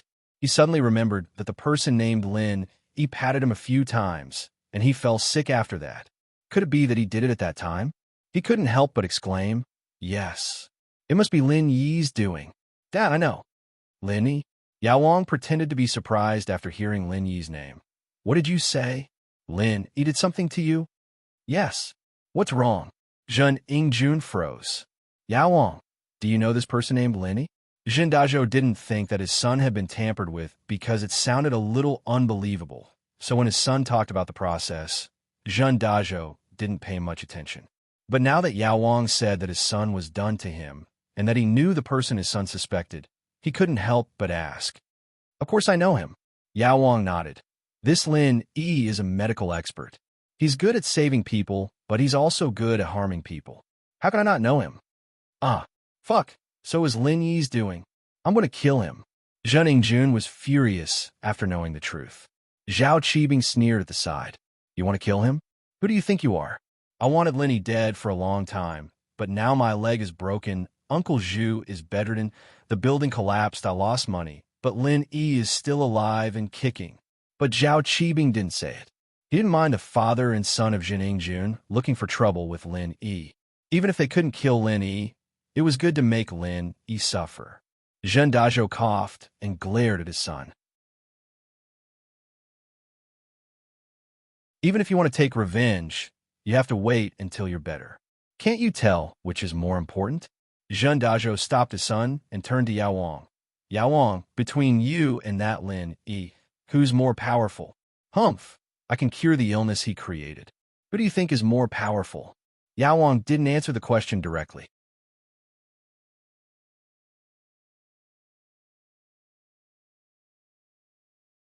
Chapter 844.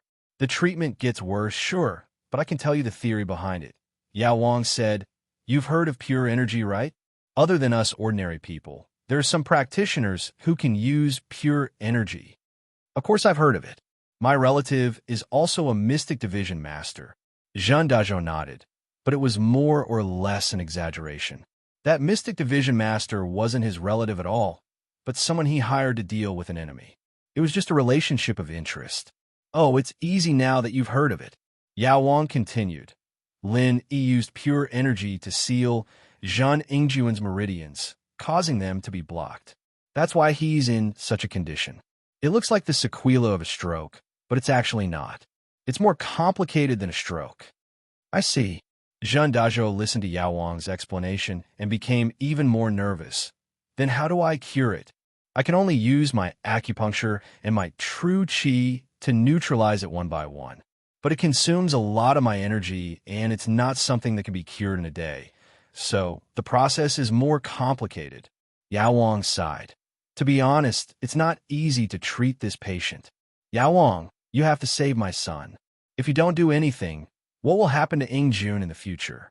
Although his crooked mouth and crippled leg won't affect his life, it'll be a joke if he goes out. Zhen Dazhou panicked. We can discuss the consultation fee. Can you please do me a favor? Because I have some history with Lin Yi, and your son is the first patient I've ever seen, so I'll just have to help him. Yao Wang said, but let's make this clear. I'm not a charity, and I'll take a certain fee. Let's set the fee at 1 million per visit. Okay. Zhen Dazhou nodded quickly. 1 million per visit wasn't a lot.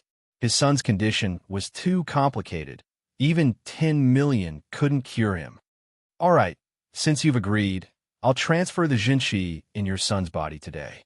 I'll transfer it from his legs to his hands and from his mouth to his ears. This way, one of his ears will be crooked and one of his hands will be useless. On the surface, he'll look like a normal person. As for your ears and hands, I will slowly dissolve them for you. Medicine King said, All right, that'll be great. When Zhen Dazhou heard this, he realized that it was possible to transfer his true qi. After transferring it, it wouldn't be too obvious. That was great. His ears and hands could slowly recover in the future. As long as his appearance looked like a normal person, it would be fine. All right, since you've agreed, I'll start the treatment now. The Yao Wang nodded, took out the silver needles, and prepared to start the treatment. In fact, Lin Yi was only punishing him lightly. Lin Yi didn't want to create a complicated disease, so Yao Wang could easily solve it. Yao Wang's so-called transfer was to heal Zhen Yingjun's mouth and legs, then use the same method to seal the meridians around his ears and hands. It sounded like a diversion, but in fact, it was to create an opportunity for him to make money next time. Or else, 1 million was a little too little. Yao Wang had already set a goal to squeeze at least 10 million from Zhen Yingjun. Soon, under Yao Wang's acupuncture, Zhen Yingjun's mouth and legs returned to normal. However, one of his ears was deaf, and one of his hands couldn't feel anything. However, these problems were hidden and couldn't be seen on the surface. Zhen Yingjun and Zhen Dazhou were naturally grateful to Yao Wang. After paying the fees, they agreed on the next time and left happily.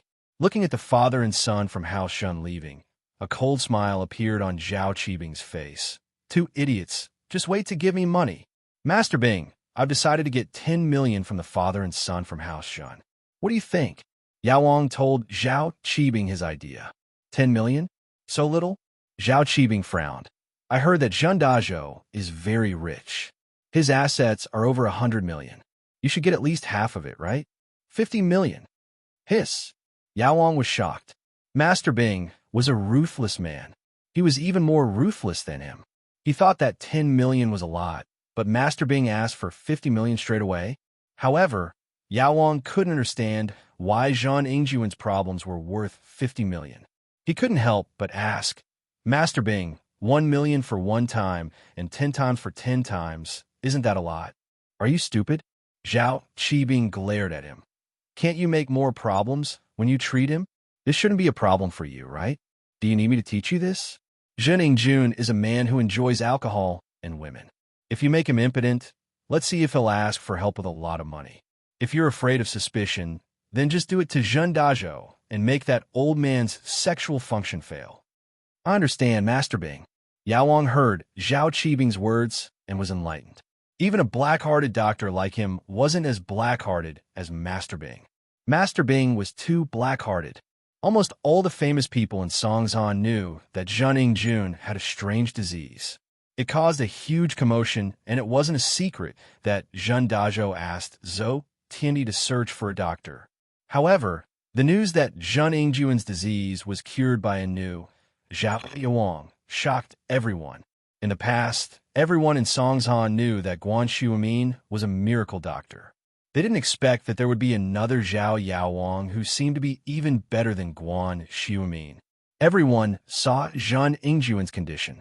His mouth was crooked and his legs were lame. They went to the hospital for a checkup, but there was nothing they could do. However, after Zhao Yaowang injected a few needles, a miracle happened. Zheng Ingjuan's legs were no longer lame, and his mouth was no longer crooked.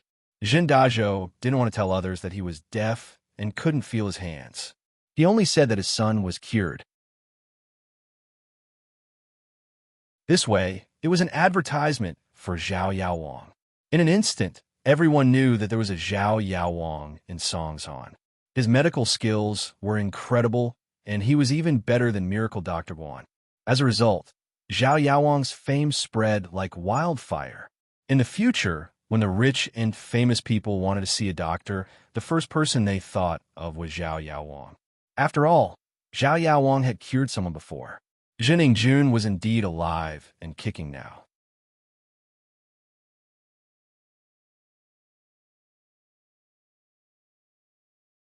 Chapter 846. Chapter 0845. Hiring a spokesperson. What does Zhao Qibing want to do? Could it be that he learned how to make money from you? Fatty Lai asked curiously. I'm afraid he lost a lot of money recently. He didn't have the initiative in the slums area, so he probably won't be able to make much money. So, it's understandable that he's thinking of other ways to make money. Lin Yi could guess Zhao Qibing's intentions. That Yao Wang, he does have a way to treat people. This kind of thing has nothing to do with us. Yeah, let's ignore him then. It has nothing to do with us for now. Fatty Lai nodded. No matter how Zhao Qibing acted, as long as he didn't provoke Lin Yi, it wouldn't matter. Lin Yi just laughed it off because there were more important things waiting for him. The first batch of products from Miracle Dr. Guan's medical company was about to hit the market. Let's not talk about him. Didn't you call me here to talk about the product? Lin Yi had a lot of free time these few days. Tang Yan's problem was solved. He didn't know whether Zhong Pingliang and Zhang Wen were discharged or not, and Zhao Qibing had quieted down quite a bit. Zhou Ruoming fawned on Lin Yi even more than when he saw his own father. This made Lin Yi relax for a few days. Other than accompanying Miss and Shu to and from school, he would only see Tang Yun during breaks. His days were peaceful and leisurely. This was the life that Lin Yi yearned for. There were no conflicts every day, and he could protect the people he loved, quietly savoring the little things in life. Lin Yi didn't know how long these days would last. If it was possible, Lin Yi hoped that it would last forever. However, although life was peaceful and it made Lin Yi feel comfortable, Lin, he still kept his guard up. Yu Kun went back. No matter what, Lin, he had a feeling that he was leaving a threat behind. It was just that House Yu hadn't made any moves yet. As for Zhao Qibing, Lin, he didn't believe that he would just let it go like this. Who knew if he would come up with some weird tricks to deal with him? Yes, the first batch of our injury medicine is ready and can be launched at any time, Fatty Lai said. However, when our company opened, we didn't hold any ceremony. Although Miracle Dr. Guan's medical company is quite famous outside, we still need to hold a product launch for the release of a new product. Press conference?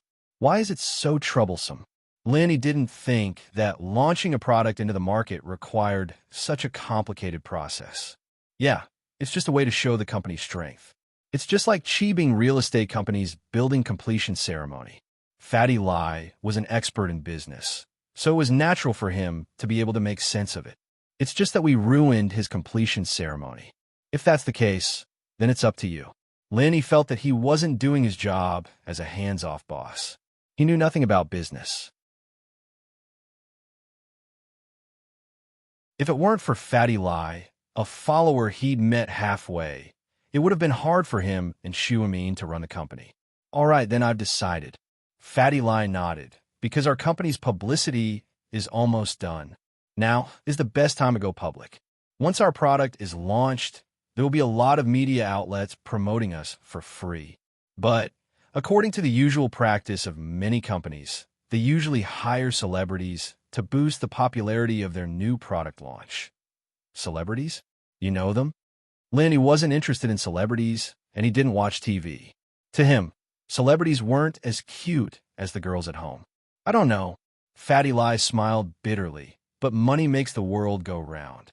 As long as we're willing to pay, it's easy to hire a spokesperson. Oh, it's up to you then. Lin shrugged and said indifferently. Then, boss, do you have any good candidates in mind? Fatty Lai knew that many companies hired celebrities to be their spokesperson not only to bring popularity to their products, but also because the boss of the company was a fan of the celebrity. So, Fatty Lai wanted to ask Lin which celebrity he liked. Candidate. Lin paused. He didn't know any celebrities, so how could he know? But suddenly, a name popped up in his head. Is there a celebrity called Su Shirhan? Lin remembered buying Su Shirhan's album for Miss and Xu. He also saw Miss and Xu watching her concert in the villa. She was quite an eye candy, jumping around on the stage. But he didn't know if she would still look good after removing her makeup. Ah yes, Fatty Lai was shocked when he heard the name. He nodded. Boss, Su Shirhan is a top singer. Fatty Lai calculated in his heart. How much would it cost to hire Su Shirhan to be their spokesperson? Su Shirhan was super popular right now. A lot of middle school students were her fans. Her status must be high. But since it was Lin who suggested it, Fatty Lai didn't say anything. He just had to try his best. Oh, then invite her. Lin didn't think that Su Shirhan was powerful, so he didn't think much of it. He only heard that Miss, Xu, and Tang Yun were her fans. Lin just wanted to invite them to have some fun. As for Lin himself, he didn't even look at celebrities in detail. Naturally, he wasn't her fan. Okay, I'll try my best. Fatty Lai nodded and noted it down. All right, boss. Are you going to the product launch? Me? I'll pass. Lin, he shook his head. This medical company was just for fun. Lin wanted to use it to earn some pocket money. But as his friendship with Miss Xu deepened, Lin didn't feel like he was living under someone else's roof anymore. Although, Lin didn't know if it counted as friendship. Anyway, Missy didn't look down on him anymore. Furthermore, Missy was someone who didn't care much about money.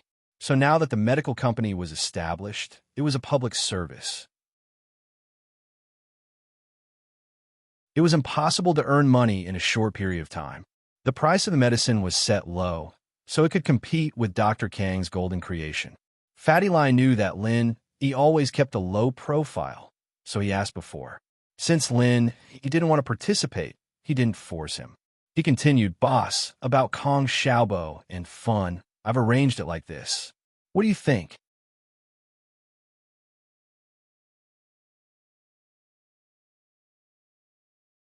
Chapter 847. Company of Swindlers Kong Xiaobo. I've arranged for him to be the company's intern vice president, mainly in charge of marketing, Fatty Lai said. The current executive vice president in charge of marketing is a friend of mine, and he's only here to help out. With him guiding Kong Xiaobo, I believe it won't take long for him to graduate as an apprentice. All right, I'll leave it to you. Lenny didn't expect Fatty Lai to arrange things so well, and it surprised Lenny. As for Xiaofan, I'll arrange for her to work in the quality inspection department, but the position of quality inspection manager is empty at the moment. It won't be too late to arrange for her to be the manager after she gets used to it, Fatty Lai explained. You've thought it through. Lin Yi was a classic example of nepotism, but whether it was Kong Xiaobo or Xiaofan, they wouldn't become arrogant because of this relationship. Although Kong Xiaobo was Lin Yi's follower, wasn't the company's general manager Fatty Lai also Lin Yi's follower? With Kong Xiaobo's grades, he wouldn't be able to get into any university, at most a third-rate one. It wasn't because he didn't study hard, but because Kong Xiaobo wasn't talented enough. He wasn't as smart as the Miss in Yushu, and he didn't have much of a heart. No matter how hard he studied, he could only maintain a below-average standard. Songshan Songshan was a good school, but that didn't mean that every student could get into a famous university. Students like Xiaobo, who weren't good at studying, could get into a better university if they had some connections or money, but those who didn't have any connections or money could only get into a third-rate university. Kong Xiaobo had thought things through a while ago, so he decided to put his studies aside and put his energy into managing the company. He could just get into a third-rate university to pass his time, and when the company had some results, he could study for an MBA or something. It wasn't a bad way out. Evidently, Kong Fu and Kong Mu had thought it through as well. What was the point of studying hard for 10 years? Wasn't it just a good job in the future? Now, he had a job, and it was a deputy general manager. In this day and age, even if you were a PhD student who had returned from abroad, without any experience or connections, it was impossible to give you a deputy general manager position. After Lin Yi left, Fatty Lai started looking for connections and connections. The contact information of the celebrities in the entertainment industry might be a secret to the common people, but it wasn't the same for the rich businessmen. They were always looking for endorsements, and the entertainment companies were more than willing to work with them. Fatty Lai quickly found the entertainment company Su Shirhan belonged to and contacted her manager. Needless to say, the manager of a superstar like Su Shirhan was very arrogant. She picked up the phone and hurriedly asked, "Who are you? What's the matter?" The way she spoke made Fatty Lai frown, but he still said patiently, "Hello, I'm from a company, and I want to cooperate with Miss Su Shirhan." The manager's tone softened a little after hearing that Fatty Lai was from a company, but it was still cold. "Which company are you from? What kind of strength? Why would you want to collaborate with Miss Su? Are you attending an event or endorsing a product?" The manager couldn't be blamed for being cold. There were a lot of people calling to harass Su Shirhan, and the manager couldn't be more annoyed every day. Before confirming the identity of the person calling, she couldn't let her guard down. "Hello, I'm the CEO of Miracle Dr. Guan's medical company, Lai Changyi. I'm looking for Miss Su Shirhan to endorse our company's product and also to attend a new product launch." Fatty Lai could see that the manager was a straightforward person, so he didn't waste any time and said his purpose directly. "Miracle Dr. Guan's medical company?" The manager was startled and asked, "Is it Guan Xiumin's company?" "Yes. Miracle Dr. Guan is Guan Xiumin." Fatty Lai nodded. It seemed like the manager knew about his company. "Guan Xiumin's company. Isn't it a scammer company?" "What Miracle Dr. Guan? It's a scammer." The manager's tone turned nasty, and before Fatty Lai could say anything, he hung up the phone with a bang. Do. Fatty Lai looked at the phone and didn't know if he should laugh or cry. How did Guan Xiumin become a scammer? His own company. How did it become a scammer company? When did he offend Su Shirhan's manager? "Wang Sis, why are you talking so loudly? Why are you calling him a scammer?" A heavenly voice sounded from behind Sister Wang. A girl wearing a bathrobe, with fair skin and a slight blush, walked over. She looked like a fairy who had just come out of the bath.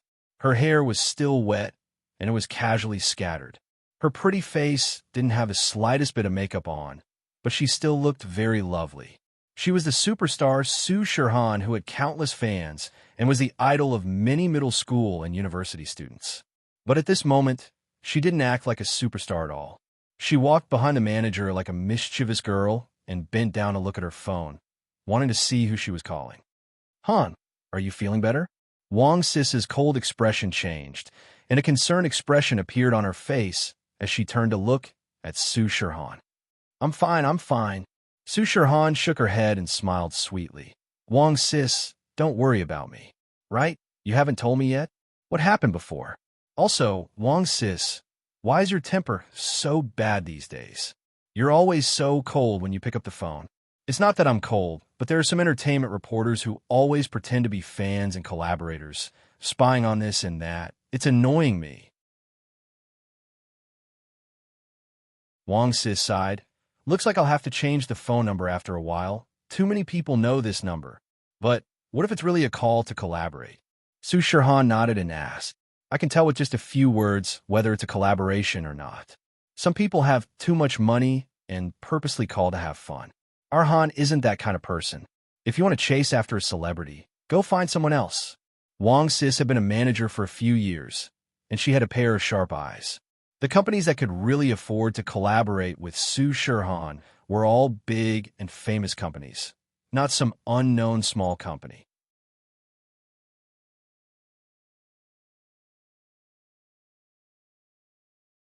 Chapter 848. The celebrity's strange illness when she grew up and entered the entertainment industry. It was Wang Sis who acted as her manager, shielding her from the wind and rain. Although Wang Sis wasn't her real sister, in Su Shirhan's eyes, she was more or less like a real sister. Now that she was earning money, Su Shirhan would always split the income into two, one under Wang Sis's name. Although Wang Sis didn't want it, Su Shirhan still insisted. No, it's a scammer company. Wang Sis shook her head. It's that Guan Xiumin, Miracle Dr. Guan's medical company. It's been hyped up on TV and newspapers recently, but it's actually a scammer, ha. Su Shirhan heard Wang Sis's words and couldn't help but smile helplessly. Wang Sis, Elder Guan is an expert in the medical world. How can he be a scammer? If he's not a scammer, then why can't he cure your illness? After acupuncture for so long, there's no improvement at all. He even said that he could cure it. Wang Sis said with disdain. You can't say that. So many hospitals couldn't cure it either, right? It's just that my illness is a bit strange. Su Shirhan didn't think that Guan Xiumin was a scammer, since her situation was too complicated. Forget it. We have to have a conscience when we're endorsers. If he can't even cure your illness, how can he call himself a miracle doctor? We can't just let you lie with your eyes wide open, right? Wang Sis said indifferently. Su Shirhan heard Wang Sis's words and couldn't help but smile and shake her head. It's not like there aren't such celebrities. Fake endorsements, there's a lot of them nowadays. I think I should call Master Guan and apologize to him. He was very attentive when he treated me. Do what you want, this kind of scammer. Why bother with him? Wang Sis was a person who had a clear distinction between love and hate. She had a very strong personality, unlike Su Shirhan, who was pure and didn't have complicated thoughts. However, for someone like Su Shirhan, if it wasn't for Wang Sis, her manager, she would definitely be at a disadvantage. Su Shirhan smiled and picked up the phone. She found the number and called Xiumin, but his phone was turned off. She could only put this matter aside for now. Fatty Light didn't manage to invite Su Shirhan, so he quickly called Linny, but Linny didn't think much of it. He heard that Su Shirhan's manager was a cocky one, so he gave up on the idea of finding a spokesperson. Jiang Wen didn't have a good time these days. The pressure from his family and the Firewolf gang made it hard for him to breathe. Fortunately, before the kidney trafficking organization was destroyed, Jiang Wen had earned a lot of money for his family and the Firewolf gang. Jiang Wen's brother, Jianda, was in charge of organ trafficking in Songshan. Although he didn't get into any trouble, he had to spend money to buy kidneys. The turnover was small, and the cost was high. So, his annual profit wasn't even as much as Jiang Wen's monthly profit. This was also the reason why the Fire Wolf Gang and House and didn't take Jiang Wen back. Jiang Wen was quite arrogant and unscrupulous, but one had to admit that he was an expert at making money. He'd made tens of millions of profit in 1 month, and even the leader of the Firewolves North had to look at him in a different light. At this moment, Jiang Wen was lying on the sofa, receiving a call from his father. Jiang Wen, you're still too young. You're too reckless this time. Jiang Wen's father, and Mingwei, said seriously. Look at your cousin. He's been in Songshan for a year, and although his results aren't as good as yours, he's stable. Isn't he being used by the Firewolf Gang now? Dad, I'm just trying to show Grandpa and the Firewolf Gang what I want. Right? Our family. Ever since I left the country, the business in the north has been handed over to my uncle. Our family's position in House and the Firewolf Gang has been plummeting. Jiang Wen said bitterly. Idiot. I may have given up on the business in the north, and I'm now the liaison between the House and the Firewolf Gang. It may seem like I'm not as glorious as your uncle, but in reality, every transaction with the Firewolf Gang comes from your father. And Mingwei said, otherwise, why do you think the Firewolf Gang would put you in charge of the business in Songshan when you just came back? As for your brother, is he really valued by the Firewolf Gang? He's only going to the border to deal with the drug dealers. It looks like he's making a lot of money, but do you know how dangerous it is? Which one of those foreign drug dealers isn't a murderer who kills without blinking an eye? I understand, Dad. I was too reckless. Jiang Wen thought about his father's words and felt that it was true. But the organ smuggling business won't last long. And Jianda had already attracted the police's attention when he started it. It's fine if it stopped now. You've made quite a lot of money for the Firewolf Gang, so we'll let this go.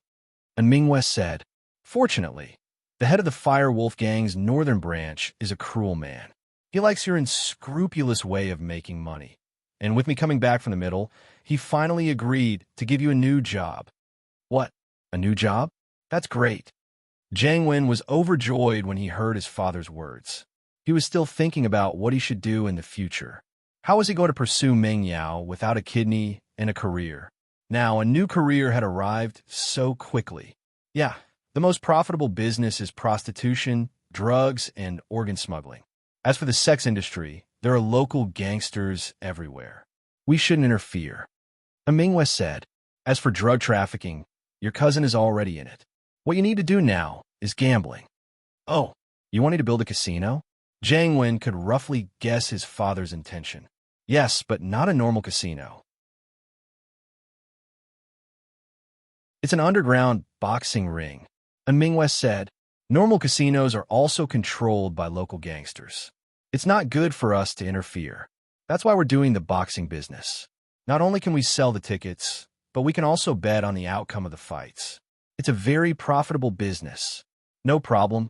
Leave it to me. I'll do it well this time. Jiang Wen nodded. But I don't have anyone else I can use. The tattooed guy already took the blame for me.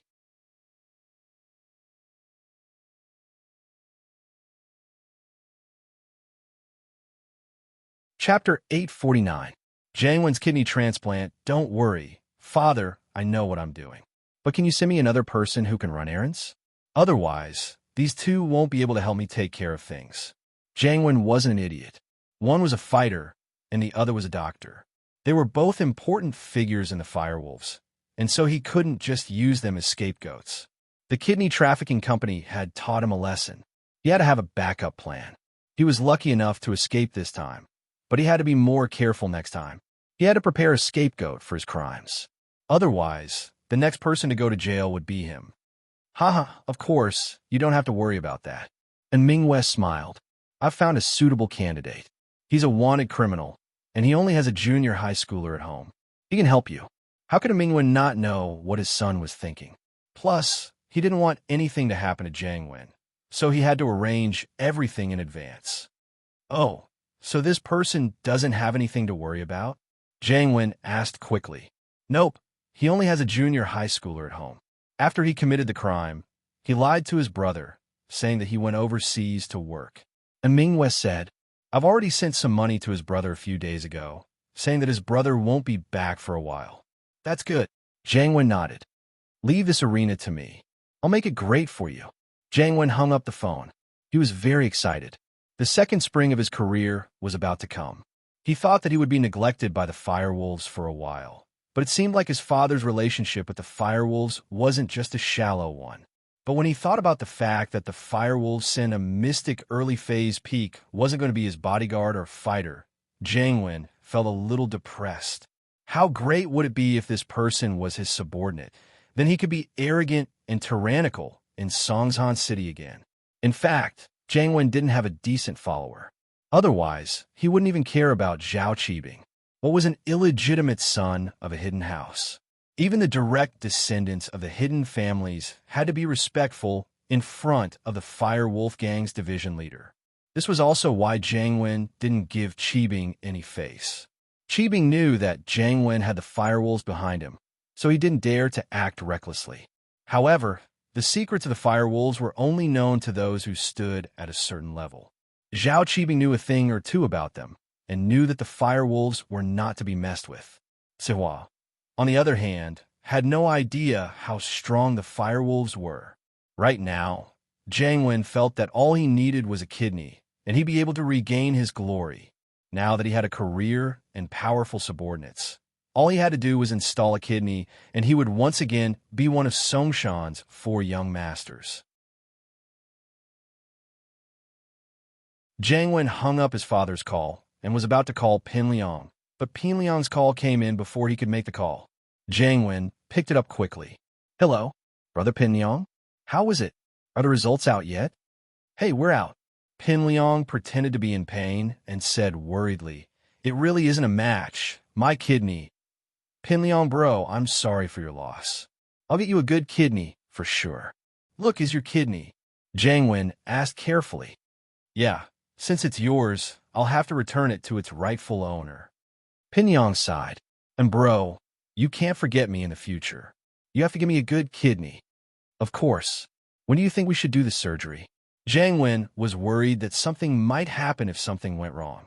"The sooner the better. There's no rush, right? My body's been through a couple of surgeries, and I'm still very weak. I need to nourish my body before the surgery, right?" Pin Liang said, troubled. "Plus, the surgery fee is quite expensive. I'll have to discuss it with my dad first. The surgery fee is not a problem. Of course, I'll pay for it." "How can I let you pay for it, bro?" Jiang Wen said quickly. "As for your body, we can nourish your body after the kidney transplant, right? How about this? I'll give you some nutrition fees, and you could buy some supplements or something." "I see." Pin Liang was overjoyed. "Jiang Wen, you idiot. I'm giving you a dog kidney, and you're giving me money?" One idiot, but he didn't show it on his face. "Since a bro says so, I can't really say no. I guess that's the only way. But how much can you give me for the nutrition fees?" "How about 500,000? Jiang Wen gritted his teeth. That was half of his private stash. The rest of it was given to the firewolves and Housen. He was feeling a little heartache, but he had a career now, and he had a kidney. What was this little bit of money? It was a double blessing for him. "Okay, right? Then when do we get the kidney transplant?" Jiang Wen asked anxiously. And bro, since you're in such a hurry, I won't delay it any longer." "How about tomorrow?" Pin Liang said. "The private clinic that's doing the checkup here can do the surgery. I've already contacted Xiaofu." Okay. Tomorrow then." "Pin Liang bro, thank you. I'll treat you to a feast then." Jiang Wen was overjoyed by Pin Liang's words and quickly thanked him. After Pin Liang hung up, Xiaofu asked, "Liang bro, how was it?" Did Jiang Wen agree? He did. "We'll get the kidney transplant tomorrow, and then give me 500,000 as compensation." Pin Liang said, "Is everything ready on your side?" "Everything's ready. We can do the surgery anytime." Gao Xiaofu cackled and said, "Brother Liang, I've also prepared a mad dog. I bought a mad dog from the dog hunting team. This mad dog is really hard to catch." "Ha. We'll get that Jiang Wen a mad dog kidney. We'll play him to death. Who told him to screw me over? Take my kidney away?" Pin Liang started laughing as well. "Jiang Wen, just you wait. The best part is yet to come. When Zhang Naipeo comes down from the mountain, it'll be your death." "That's true. When Gunslinger comes out, no one will be able to fight him, Xiaofu said with anticipation. Liang bro, when do you think we can go see Naipeo?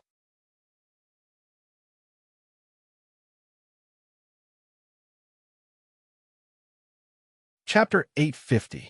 You Xiaoka, are you depressed? I know that. Xiaofu nodded.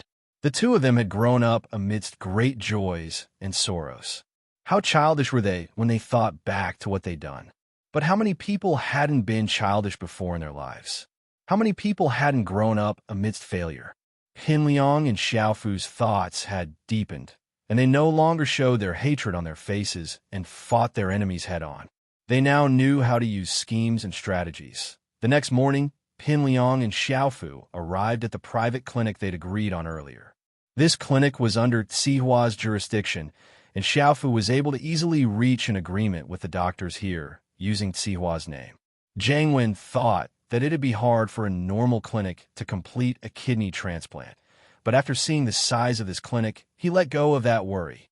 This clinic wasn't small at all, and they could even perform appendectomies and cholecystectomies. A kidney transplant shouldn't be a problem at all. Pinliang pretended to sigh as he chatted with Jiang Wen, and with Xiaofu's help, he walked into the surgery room and laid down on the bed. The doctor injected anesthetic into Jiang Wen first, and in order to not arouse Jiang Wen's suspicion, he pretended to inject the anesthetic into Pinliang as well. In fact, Jiang Wen was being very careful this time. He'd removed the wrong kidney last time, so naturally he'd be more careful this time. It wasn't that he thought that Pinliang would lie to him, but he didn't suspect Pinliang at all. Why would Pinliang want a rejected kidney? Since Pinliang had promised to return the kidney to him, Jiang Wen didn't think too much about it. He was just worried about the doctor's skills. After a while, a wave of drowsiness hit him, and Jiang Wen fell asleep. Pinliang, who should have fallen asleep as well, sat up abruptly and got off the bed. He looked at the sleeping Jiang Wen and spat on the ground before calling out to the surgery room. Xiaofu, open the door and let the dog out. All right, Liang bro. Gao Xiaofu pushed a surgical cart over, and on the cart lay a big black dog that had already been anesthetized. Dr. Zhang, sorry to trouble you. Gao Xiaofu said to the chief surgeon with a smile. Don't worry, there won't be any problem. I don't dare to replace a human kidney, but a dog kidney is not a problem. Anyway, it's fine even if it's damaged, right? Dr. Zhang nodded and asked. It's fine if I die, Pinliang said nonchalantly. The rest was left to Dr. Zhang, and Pinliang and Xiaofu left first. Xiaoka was very depressed these days, almost to the point of being depressed. Qibing Real Estate wanted to demolish the orphanage, but before she could think of a good strategy, her source of income was cut off. Recently, the city's anti-theft campaign was in full swing, and Yu Xiaoka realized that there was a plainclothes police patrolling every few steps. She didn't have a chance to make a move.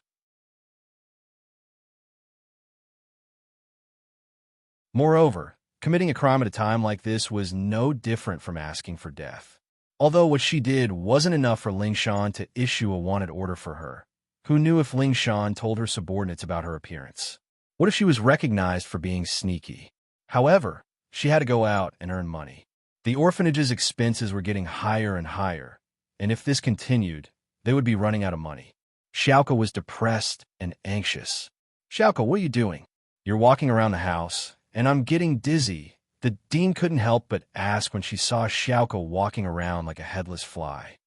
Master, the police are starting to crack down. I can't go out and work anymore. Xiaoka sighed. I need to think of a way. It seems like I need to spread the news and get a few big deals. Lin Yi sighed and said, Xiaoka, it's been hard on you. The dean looked at Xiaoka with heartache. If it wasn't for the fact that I can't show my face in public, I really want to share some of your burden.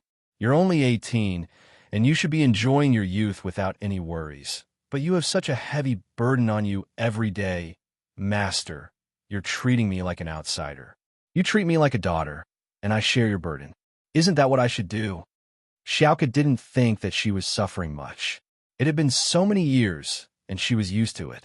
Now, all she wanted was to earn money so that the children in the orphanage could live a good life. Xiaoka, you're not young anymore, right? One of my biggest wishes is for you to marry into a good family, get rid of your current hard life, and live a happy life. The dean looked at Xiaoka and suddenly said, "Me? Marry? Ha, master, don't joke with me." Xiaoka shook her head. "Who dares to marry me? I'm a female thief. Who dares to marry me? That's not important. If you don't say it yourself, who would know?" The dean didn't mind. "Just change a place and hide your name." "Change a place and hide my name? No way. What about the children in the orphanage? How can I leave them alone?" Xiaoka shook her head. "So, whoever marries me has to bear the burden of the orphanage." "Huh, who would dare to marry me? Even if I'm as beautiful as a goddess, it's impossible, right? Plus, I'm not even a sky immortal yet." The dean sighed and didn't say anything else on the topic. He knew what Xiaoka was thinking. How could she think about marriage before the orphanage's problems were solved? And if it was as Xiaoka said, marrying her would have to bear the burden of the orphanage, then no one would dare to marry Xiaoka.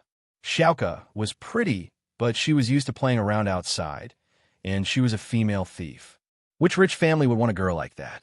If it was a small family, who would be able to bear the burden of such a huge orphanage? But then again, even if those rich families were willing to marry Xiaoka, why would they help her bear the burden of the orphanage? They were rich, but they couldn't afford to spend money like that, could they? The orphanage's expenses went up to $1 million a year. How expensive were things nowadays?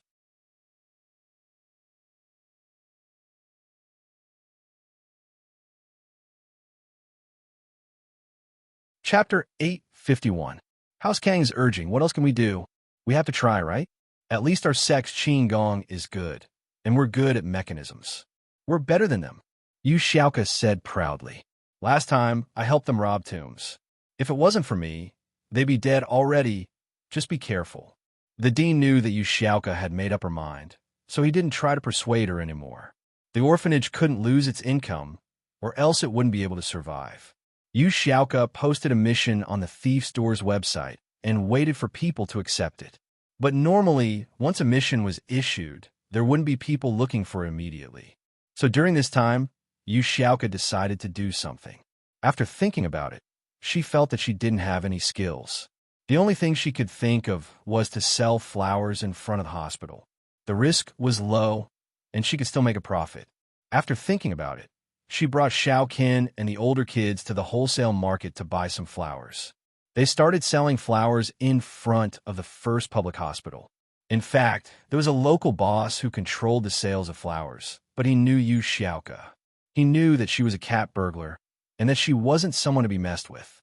He also heard about the crackdown in the city, so he knew that Yu Xiaoka selling flowers was just a temporary measure. It wouldn't last long, so he turned a blind eye to it. Kong Ming laid on the sickbed. Luckily, his legs were only fractured and not comminuted.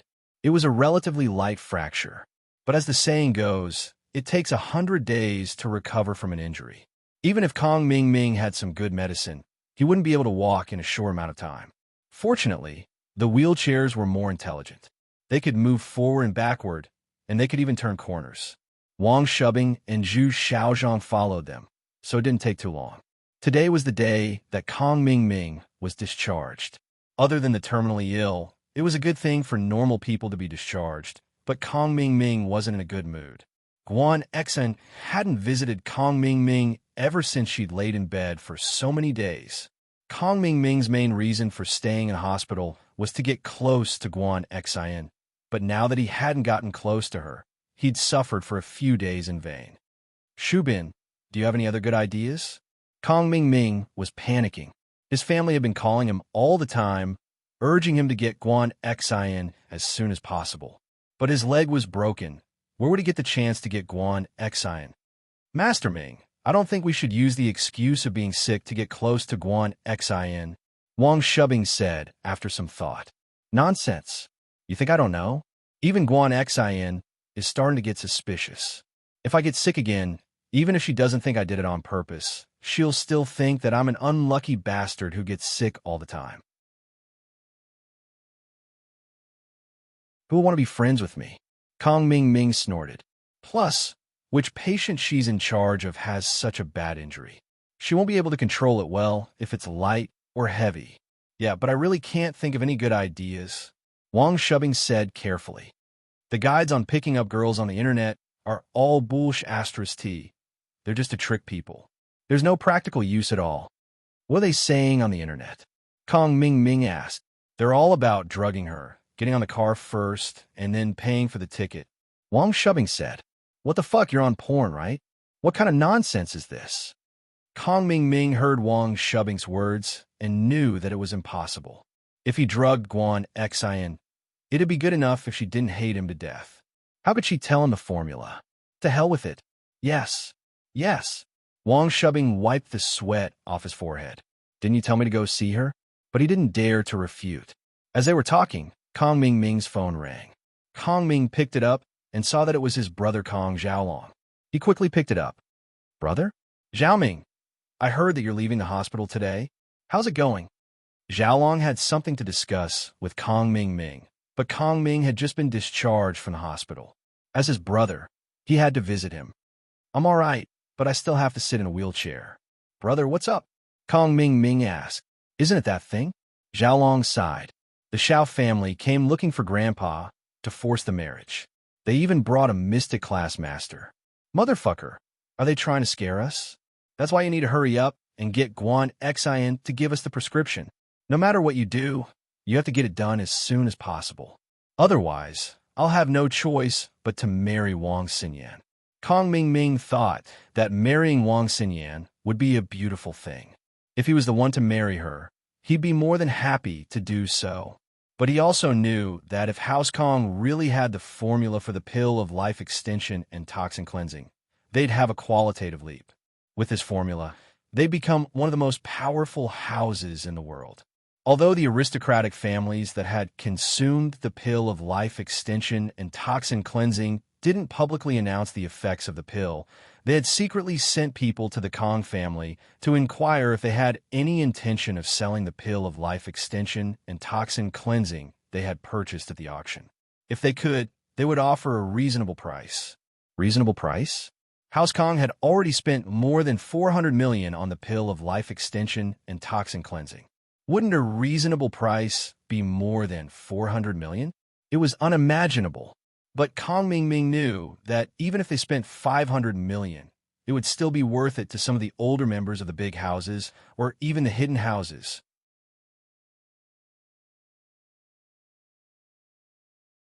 One pill could extend one's lifespan by 10 years. That was money for life. It was worth it no matter how much it cost.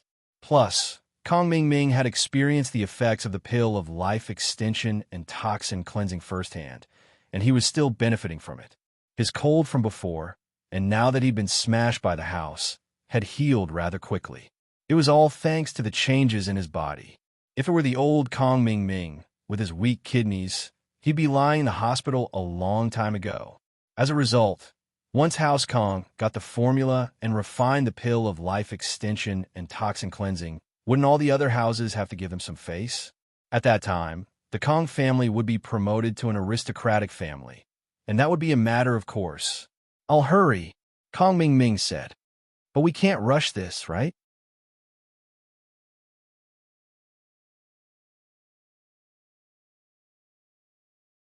Chapter 852. Oh, injury medicine formula? Raw material supply? Raw material supply? What do we need that for? Kong Ming Ming didn't understand what Xiaolong wanted. If we find out that their formula is the same as our golden creation, we can sue them for patent infringement. Xiaolong said, as for the raw material supply, we can contact them and ask them to sell all their raw materials to us. That way, Miracle Dr. Guan's medicine company won't have any raw materials to sell. If they can't make the product, then the formula will be useless. Is that so? I understand. I'll try my best to find out. Kong Ming Ming nodded. It's best to find out first. If the formula for the pill of life extension and toxin cleansing isn't easy, we can put it aside for now, Xiaolong said. Xiaolong said, after all, House Kang's biggest competitor is Miracle Dr. Guan's company. Okay, Kong Xiaoming replied. In his mind, he was thinking about how to get Miracle Dr. Guan's formula and the source of the raw materials. Did Guan Xin know about this? But even if she didn't, he could find out. It seemed like he had to get Guan Xin first.